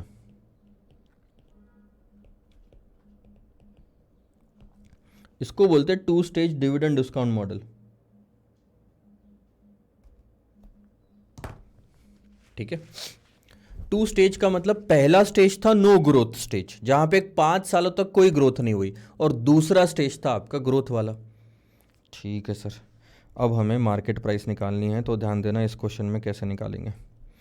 क्या मैं ऐसा लिख सकता हूं MP0 इज इक्वल टू, क्योंकि 5 साल सेम कैश फ्लो थी तो एन्युटी वाला कॉन्सेप्ट लगता है यहाँ पे। मैं ले लेता हूँ डिविडेंड 1 से लेके 5 का into present value annuity factor. ये हो गया पहला स्टेज मेरा। ये पहला स्टेज है जिसमें 5 साल कवर होते हैं, और उसके बाद परपेचुटी वाला कवर करूँगा, plus market price at the end of 5th year into present value factor of 5th year by कितना परसेंट है कॉस्ट ऑफ इक्विटी आपका? 20%। बताओ क्या ये मैं सही लिख रहा हूँ? अब आपको ये जब तक समझ नहीं आएगा तब तक तो मुश्किल हो जाएगी आपको आंसर निकालना। आपने ले लिया 2.5 रुपये। अब आपको कैलकुलेटर पे 5 सालों का डिस्काउंट रेट का एन्युटी निकालना पड़ेगा। थोड़ा ध्यान देना कैसे निकालते हैं।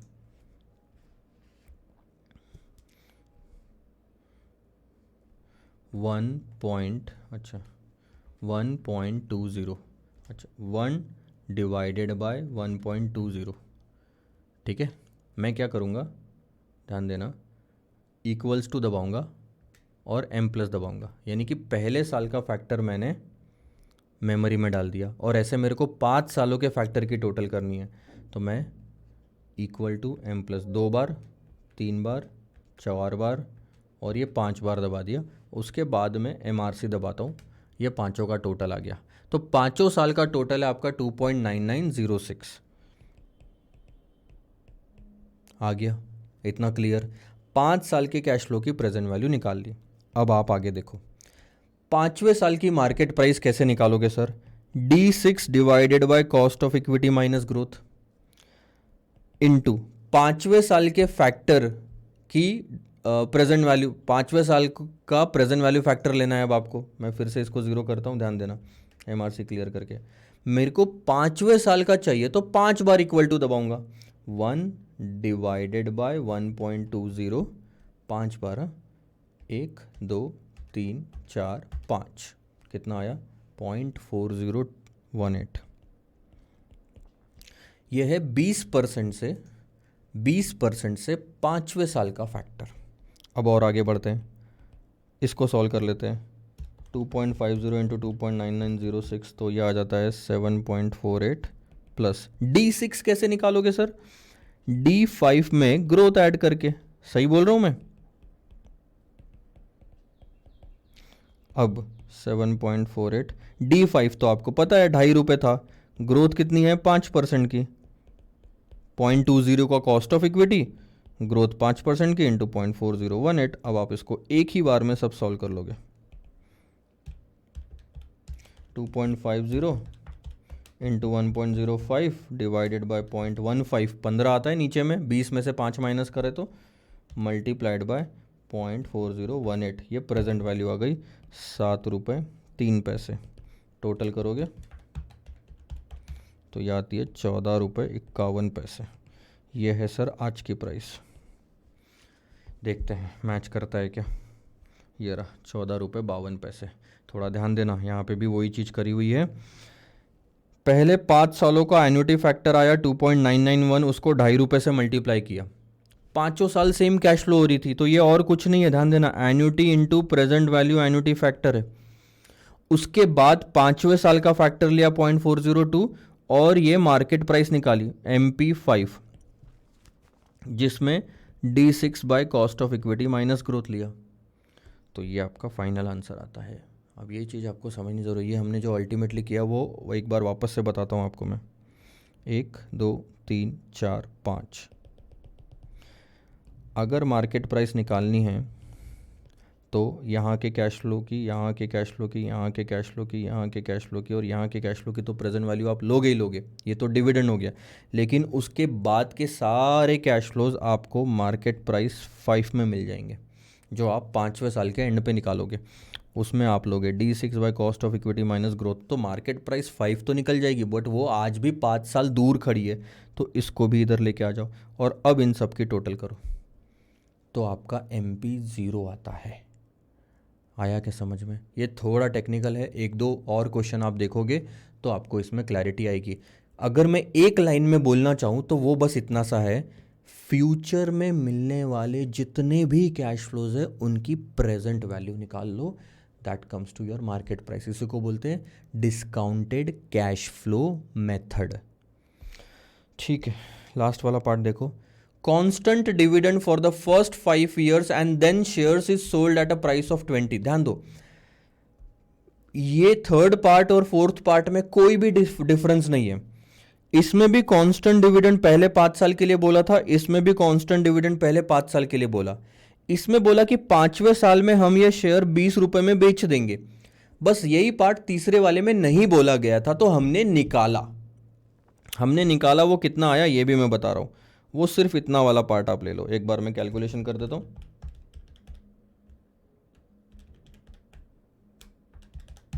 वो आता है 17 रुपये 50 पैसे। ठीक है, वो आता है आपका 17 रुपये 50 पैसे। इस केस में आ रहा था, नहीं दिया था तो निकाल लिया, और फोर्थ वाले पार्ट में दिया हुआ है, तो बस बात तो वही सेम हो गई। ये देखो, present value of constant dividend for the first 5 years and present value of the share after 5 years. तो आप देखना, ये पहले 5 सालों के कैश फ्लो की टोटल आ गई, 2.5 रुपये को एन्युटी फैक्टर से मल्टीप्लाई किया, और फिर जो 5वें साल में 20 रुपये था उसकी प्रेजेंट वैल्यू निकाल ली, 20 रुपये को 0.402 से मल्टीप्लाई किया, तो आ गया 15 रुपये आपके 52 पैसे। हो गया आपका ये क्वेश्चन भी ख़त्म। चलिए सर एक ब्रेक लेता हूँ, ब्रेक के बाद आता हूँ और सीधा हम फिर भिड़ेंगे क्वेश्चन नंबर 18 पे। देखते हैं उसमें कुछ नया सीखने लायक है क्या। थोड़ा ध्यान देंगे सर, और साथ साथ में चलते चलिए। मार्किंग ज़रूरी है सर, जितना भी आप नोट करते जाओगे अच्छी चीज़ों को, गलतियों को, इम्पॉर्टेंट पार्ट को, कंपाइलर में तो रिवीजन में काफ़ी आसानी होगी। अगला क्वेश्चन आप मेरे साथ में लेंगे, क्वेश्चन नंबर 18। सबसे पहली चीज़ जो आप अंडरलाइन करेंगे उसके अंदर है वो है जस्ट डिक्लेयर्ड। ये वाला पार्ट, जस्ट डिक्लेयर्ड डिविडेंड का मतलब होता है वो D0 होगा। फ्यूचर यानी अगले साल का है तो वो तो 28 रुपये अगले साल का रहता, expected, to be paid, proposed, इन शब्दों से। लेकिन यहाँ जस्ट डिक्लेयर्ड लिखा है, यानी कि जब भी डिविडेंड दिया जाता है वो पिछले साल के लिए दिया जाता है, जो हो चुका है। आज अगर डिक्लेयर किया है इसका मतलब पिछले 1 साल के लिए डिविडेंड दिया जा रहा है। Mr A is planning to purchase the shares of ABC Limited, anticipating increase in growth rate from 8 to 9%। उनको ऐसा लग रहा है कि अभी तक तो 8% थी ग्रोथ, बट आगे से ग्रोथ रेट 9% होगी, तो ये 8% आपके कुछ काम का नहीं है। ऐसे एग्जैक्टली मार्किंग कर लो, 8 के सामने क्रॉस लगा दिया, 9 के अंदर में आपने राइट मार दिया। यानी कि बस वो कंफ्यूज करने के लिए आपको दिया हुआ है। जो लेना है वो है 9%, which will continue for 3 years. तो ये जो ग्रोथ रेट है ये सिर्फ 3 साल तक होगी, उसके बाद क्या होगा देखते हैं। He also expects the market price of the share to be 720 after 3 years. Just अभी एक क्वेश्चन गया था ऐसा जिसमें चौथा पार्ट था कि 5 साल तक कोई ग्रोथ नहीं होगी और उसके बाद 5% उसके बाद जो मार्केट प्राइस है वो 20 रुपीज़ होगी 5 साल बाद जिस प्राइस पे हम बेचेंगे। यहाँ पे लिखा है 720 रुपये में आप वो शेयर्स बेच दोगे। लिखा है नहीं, बेचने का नहीं लिखा है यहाँ पे, लेकिन ये लिखा है कि प्राइस उसकी 3 साल बाद 720 रुपये होगी। यानी कि अगर किसी को बेचना है तो इतने रुपये उसको मिल जाएंगे। तो आप जस्ट इमेजिन करो, आज से शुरू होता है 28 रुपये में 28 रुपीज़ में 9% ऐड करो पहले साल का डिविडेंड, फिर 9% ऐड करो दूसरे साल का डिविडेंड। क्वेश्चन नंबर 18 बेस्ट है ऐसा लेना, 1 2 3। तो पहले साल का डिविडेंड आ जाएगा आपका 28 में आप कितना ऐड करोगे 9% का ग्रोथ रेट, तो वो हो गया 30.52, फिर प्लस 9% 33.27, प्लस 9% 36.26, और उसके बाद 720 रुपये में आप ये शेयर बेच दोगे। यानी कि 720 रुपये में बेच सकते हो।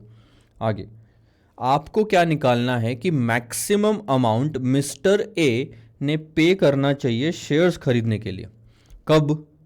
कब अगर आगे के सारे डिविडेंड चाहिए तो शेयर्स तो आज ही खरीदना पड़ेगा ना सर। और आज जो मैं पे करूंगा अमाउंट वो क्या होनी चाहिए, इन सब की प्रेजेंट वैल्यू। और प्रेजेंट वैल्यू कौन से रेट से निकाली जाती है, required rate of return, capitalisation rate, discount rate, और क्या बोलते हैं कॉस्ट ऑफ इक्विटी। है 4 नाम अलग अलग है, जो कि आपको क्वेश्चन में दी हुई है 13% की। ये रहा। तो काफ़ी कहानी आसान हो गई यहाँ पे तो हमारी। यस सर, तीनों साल के आप डिविडेंड निकाल लो, ईयर 1 ईयर 2, 9% की ग्रोथ ऐड करके। ध्यान देना, अब उन्होंने 28 पे 9% ऐड किया 30.52 आया, और 28 पे ही 9% ऐड किया टू द पावर 2 करके, यानी कि 2 साल का, तो 33.27 आया। एक और तरीका है ना, जो आंसर आया 30.52 उसी में ही अगर और 9% ऐड कर देते तो ऑटोमेटिकली ये फिगर आ जाती।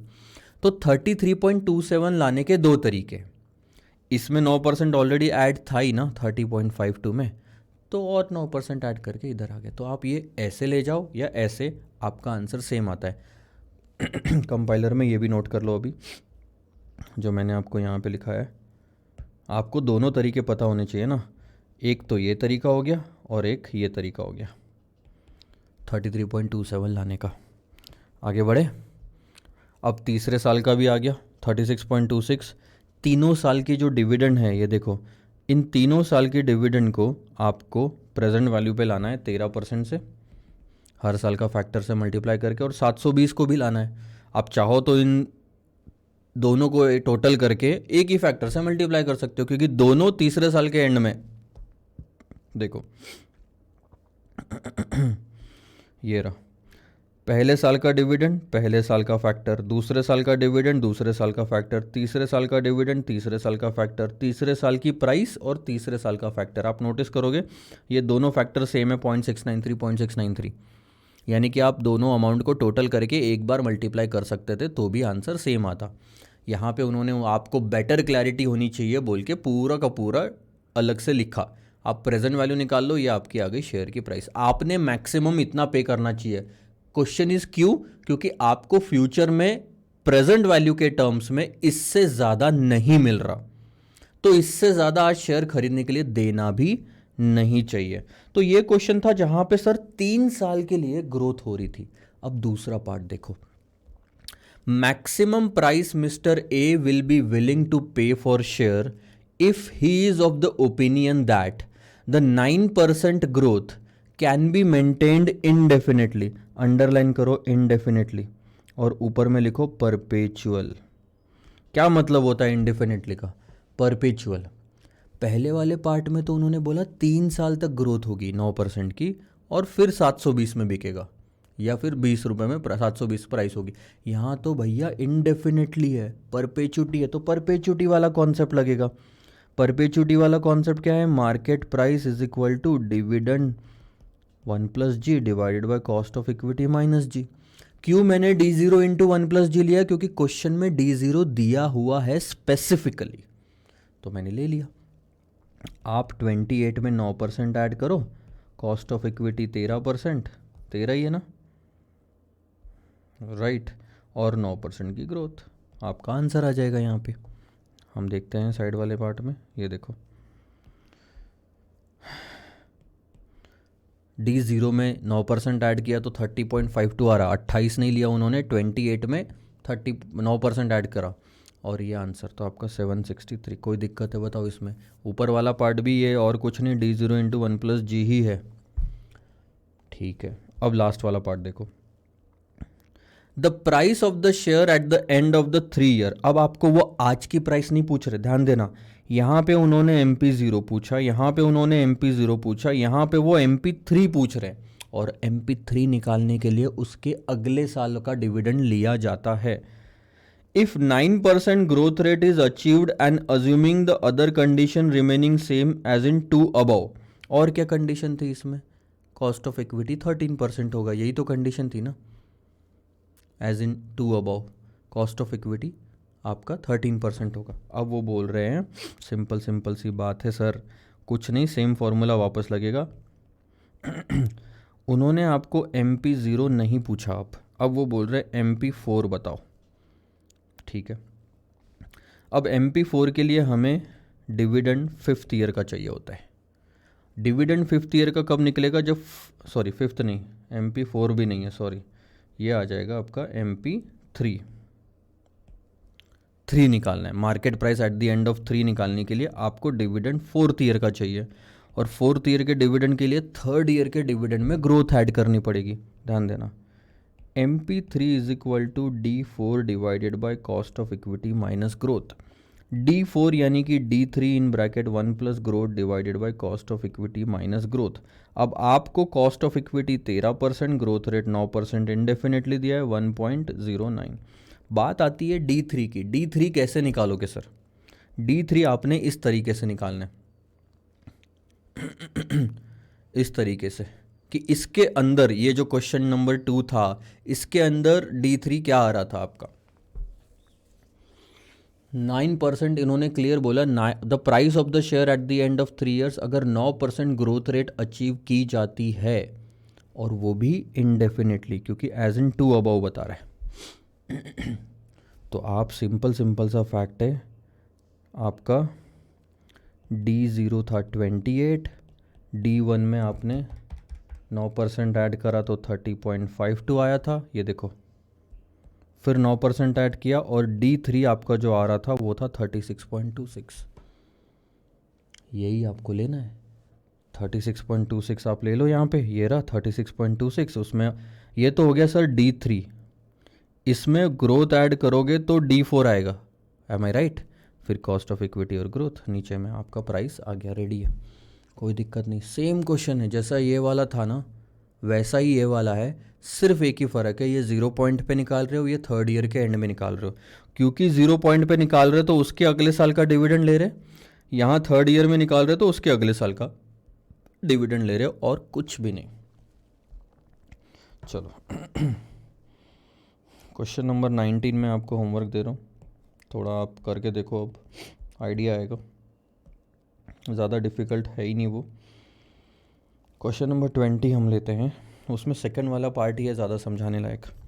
एक कंपनी है जिसका अर्निंग पर शेयर है 2.5 फॉर द लास्ट ईयर, ये रहा, ये ध्यान में रखो, ठीक है, और डिविडेंड पर शेयर है 1 रुपये का।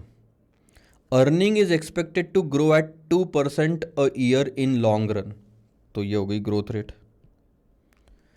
Currently it is trading at 7 times its earning. इसका क्या मतलब होता है? ट्रेडिंग एट 7 टाइम्स का मतलब होता है ये है पी रेशो। ट्रेडिंग का मतलब है कि ये किस प्राइस पे बिक रहा है, वो अपनी अर्निंग के 7 गुना प्राइस पे बिक रहा है, ये आपको लिखा हुआ है। अब आपको अगर पी मल्टीपल का कॉन्सेप्ट ही नहीं समझ में आएगा तो आप कभी ये पता नहीं लगा पाओगे कि उसका मतलब पी रेशो होता है। पी रेशो का मतलब भी तो यही होता है कि अपनी अर्निंग के कितने गुना मार्केट में प्राइस चल रही है। 7 गुना चल रही है sir. If the required rate of return, क्या बोलते हो रिक्वायर्ड रेट ऑफ रिटर्न को? Cost of equity. आप एस्टिमेट करके बताओ P ratio using Gordon's growth model. अरे sir P ratio Gordon's growth model से कैसे निकाली जा सकती है? सबसे पहले तो सर अगर आपको पी रेशो निकालना है तो ये चीज़ ध्यान में रखनी पड़ेगी, it is market price divided by EPS. Formula लिख लो। जब आपको नहीं समझ में आता ना कि कैसे निकालना है, आप उस चीज़ का फॉर्मूला लिख लो वहाँ पे। अब आपने फॉर्मूला लिख लिया, यहाँ पे एक चीज़ पता चल गई कि यार ईपीएस तो ₹2.5 का हमें पता है, मार्केट प्राइस निकालनी है सिर्फ, और मार्केट प्राइस आप निकालोगे गॉर्डन्स ग्रोथ मॉडल से। अब गॉर्डन्स ग्रोथ मॉडल क्या बोलता है? Market price is equal to D0 in bracket 1 plus growth divided by cost of equity minus growth. यही बोलता है गॉर्डन्स ग्रोथ मॉडल। और आपको निकालनी है मार्केट प्राइस। देखो डिविडेंड कितना? ₹1 का, जो कि 2% से ग्रो होगा। अब आप ध्यान देना, यहाँ पे क्लियरली ये चीज़ लिखी हुई थी कि पिछले साल के लिए अर्निंग पर शेयर ₹2.5 का था और डिविडेंड पर शेयर ₹1 का था, तो हम ₹1 को भी D0 ही मानेंगे। पिछला साल फॉर द लास्ट ईयर को आप बॉक्स डालोगे तो वो D0 हुआ, उसमें 2% ग्रोथ ऐड करी। कॉस्ट ऑफ इक्विटी 14% दी हुई है, 2 माइनस करा, तो आपका आंसर आ जाता है ₹8.50। तो मार्केट प्राइस कितनी होगी सर? ₹8.50। आप ये ₹8.50 यहाँ रखो, डिवाइडेड बाय ₹2.5 का ईपीएस, आपका पी रेशो आ गया। 3.40 के आगे लिख लो टाइम्स, कभी भी ध्यान रखना टाइम्स, ये टाइम्स में आता है आंसर, 3.40 टाइम्स। ठीक है, अब आगे क्या पूछा है? Long term growth rate implied by the current P ratio. Current P ratio तो 7 गुना है, मतलब 7 गुना पी रेशो को अगर ध्यान में रखा जाए तो ग्रोथ रेट कितनी है? बहुत ही सिंपल सर, बहुत ही सिंपल। ग्रोथ रेट निकालने का एक फॉर्मूला होता है retention ratio into return on equity, या फिर बी इंटू आर। ना आपको रिटेंशन रेशो दिया हुआ है इस क्वेश्चन में, ना रिटर्न ऑन इक्विटी दिया हुआ है, तो ग्रोथ रेट यहां से तो नहीं निकाल सकते। दूसरा फॉर्मूला ये खुद है सर, अगर इसमें बाकी सब कुछ मिल जाए तो ग्रोथ रेट हम निकाल सकते हैं। ठीक है, अब क्वेश्चन बोलता कि करंट पी रेशो के अगर ध्यान में रखा जाए तो लॉन्ग टर्म ग्रोथ रेट क्या होगी? बहुत सिंपल है, अगर हम करंट पी रेशो को ध्यान में रखें जो कि 7 है, तो इसके हिसाब से हम मार्केट प्राइस निकाल सकते हैं जो कि हमें फॉर्मूले में चाहिए। Market price is nothing but P ratio multiplied by EPS. P ratio वो बोलता 7 ले लो, अर्निंग पर शेयर 2.5 ले लो। अगर ये ले हम तो हमारा आंसर आता है 17.5। अब आप इस पूरे फॉर्मूले में 17.5 मार्केट प्राइस रख दो, ग्रोथ अपने आप निकल आएगी आपकी। ध्यान देना, 17.5 रखा, मैं यहाँ पे लिख लेता हूँ इनका, ये price is equal to D0 in bracket 1 plus growth divided by cost of equity minus growth. 17.5 इधर रख दिया प्राइस, ₹1 का डिविडेंड, 1 प्लस ग्रोथ ब्रैकेट में, फिर नीचे भी -0.14 माइनस ग्रोथ। अब उस इक्वेशन को सॉल्व करो। चलो मैं सॉल्व करके भी दिखा देता हूँ। 17.5 is equal to 1 in bracket 1 plus growth 0.4 minus growth. Denominator वाला पार्ट पूरा लेफ्ट हैंड साइड में चला जाएगा, तो वो कुछ इस तरह से दिखेगा, ₹2.45 minus 17.5 into growth is equal to 1 plus G. ठीक है, अब ये 17.5 को उधर भेज दो, ₹1 को इधर ले आओ, तो हो जाता है ₹1.45 is equal to ₹18.50 into growth. अब ₹18.50 को उधर ले जाओ, तो growth is equal to 1.45 divided by ₹18.50 into 100 कर दो, तो वो आती है कुछ 7.84%। सॉल्व करने का बस अलग अलग तरीका है। अब देखो मैंने जो लिखा वो यहाँ पे जो लिखा है थोड़ा वेरी कर रहा होगा, लेकिन ultimately it comes to the same answer. ठीक है सर, आगे बढ़ते हैं क्वेश्चन नंबर 21 की तरफ। ये काफ़ी अच्छा क्वेश्चन है। करंट स्टॉक प्राइस, करंट का मतलब क्या होता है, market price 0, next years dividend, underline करो सर नेक्स्ट ईयर को, ये हो गया D1, इसका मतलब इसके अंदर ग्रोथ ऑलरेडी इंक्लूडेड है। कैपिटलाइजेशन रेट को KE, इसी को रिक्वायर्ड रेट ऑफ रिटर्न बोलते हैं, इसी को कॉस्ट ऑफ इक्विटी बोलते हैं, इसी को हम बोलते हैं डिस्काउंट रेट। अर्निंग्स का रिटेंशन रेशो यानी कि B 50%। क्या कैलकुलेट करने बोला है, सबसे पहले तो उन्होंने बोला ग्रोथ रेट बताओ। ठीक है, ग्रोथ रेट निकालने के लिए हमें चाहिए होता है B इंटू आर। B तो हमारे पास है, R नहीं पता, और इनफैक्ट R तो उन्होंने निकालने बोला है रिटर्न ऑन इक्विटी, तो ये वाला फॉर्मूला तो नहीं लगा सकते। सेम किस्सा यहाँ पे था, तो हमने कैसे निकाला, गॉर्डन्स फॉर्मूले से, वही चीज़ बस यहाँ पे करनी है। ये देखो, आज की market price is equal to D1 divided by cost of equity minus growth. Market price आपको दी है, अगले साल का डिविडेंड भी दिया है, कॉस्ट ऑफ इक्विटी भी दी है, तो आप ग्रोथ निकाल लोगे जो कि आएगा तकरीबन 5.85। अब उन्होंने बोला रिटर्न ऑन इक्विटी निकालो, तो ग्रोथ का ही फॉर्मूला इस्तेमाल कर सकते हो आप। आपका ग्रोथ कितना आया, 0.0585 यानी 5.85%। रिटेंशन रेशो वो बोलता है 50% है, आपका ROE आ जाएगा इससे। 50% को उधर भेज दो, कुछ 11 पॉइंट समथिंग परसेंटेज आएगा, ये आपका आंसर आ गया।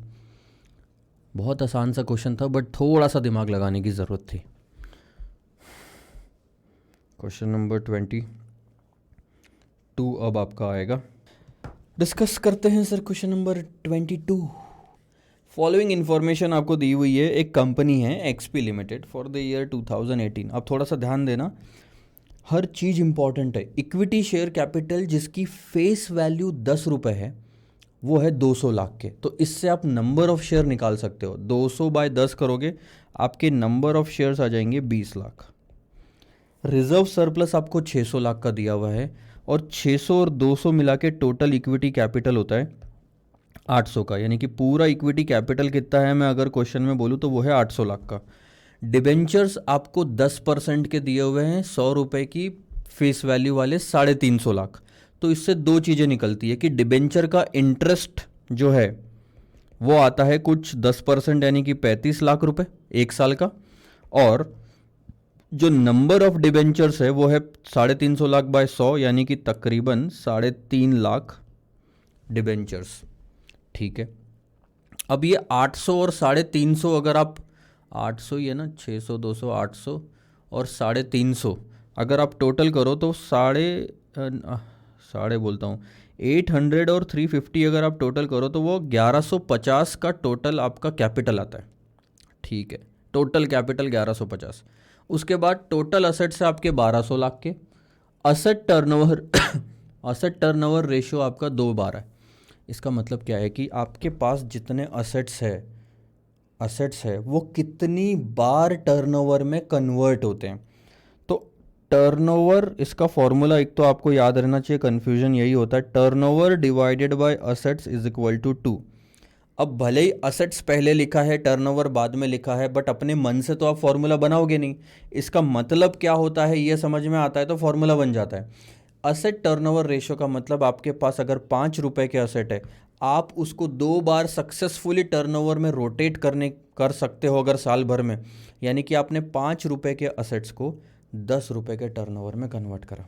या फिर मैं दूसरा तरीका बताता हूँ, मान लो आपका टर्नओवर है 100 रुपये का और आपका असेट है 50 रुपये का।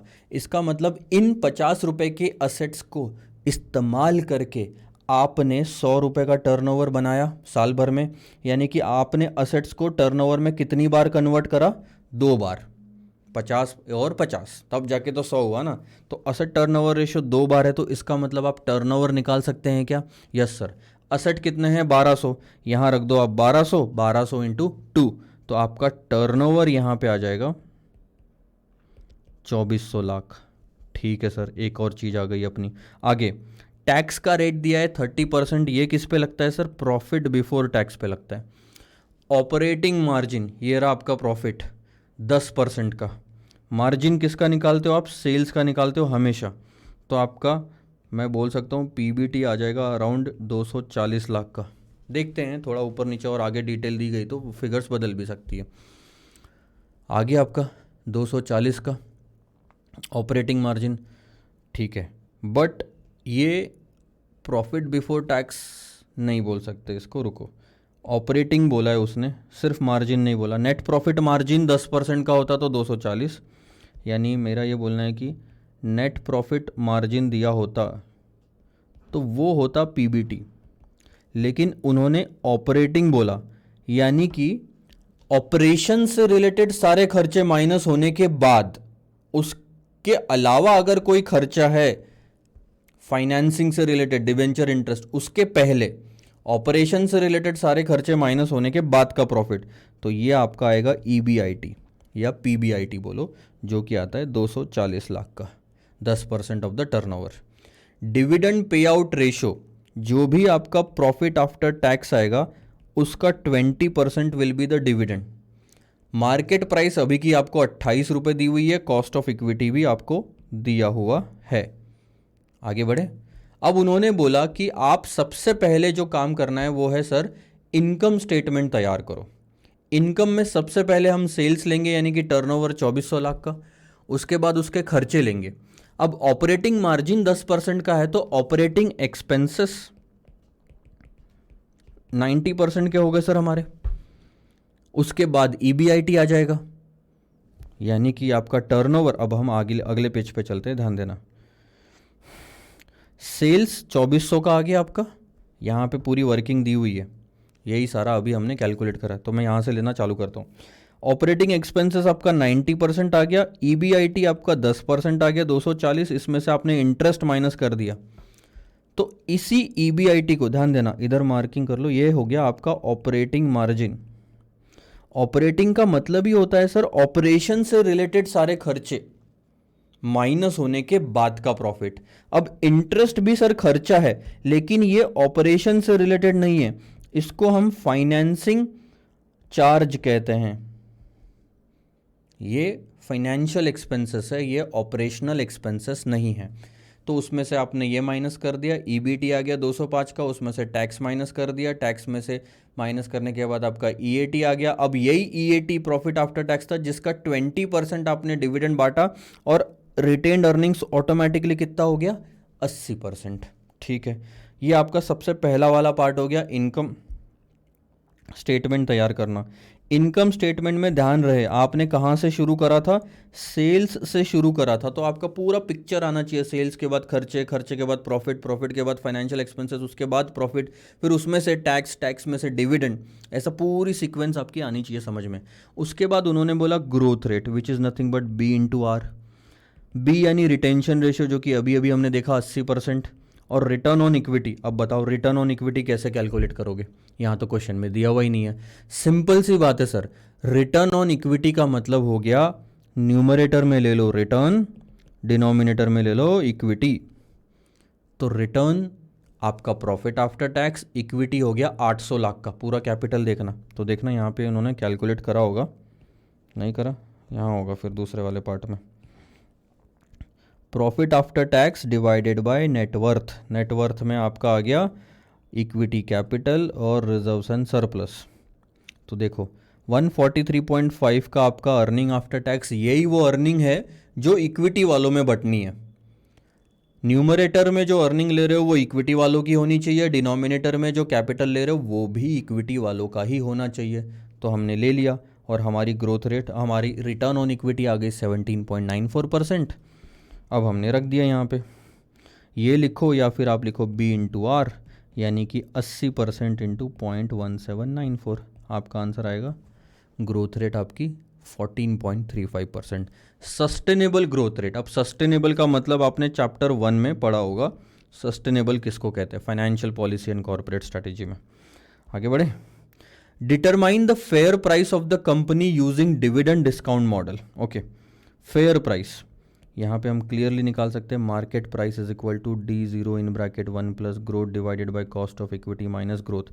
आपके पास में ग्रोथ आ गई, कॉस्ट ऑफ इक्विटी क्वेश्चन में 18% दी है, सिर्फ आपको D0 निकालना है और वो भी आप निकाल सकते हो। ध्यान देना, प्रॉफिट आफ्टर टैक्स का 20% तो टोटल डिविडेंड है, divided by number of share कर दो, ये जो 20 लाख है, तो हर शेयर का डिविडेंड आ जाएगा आपका।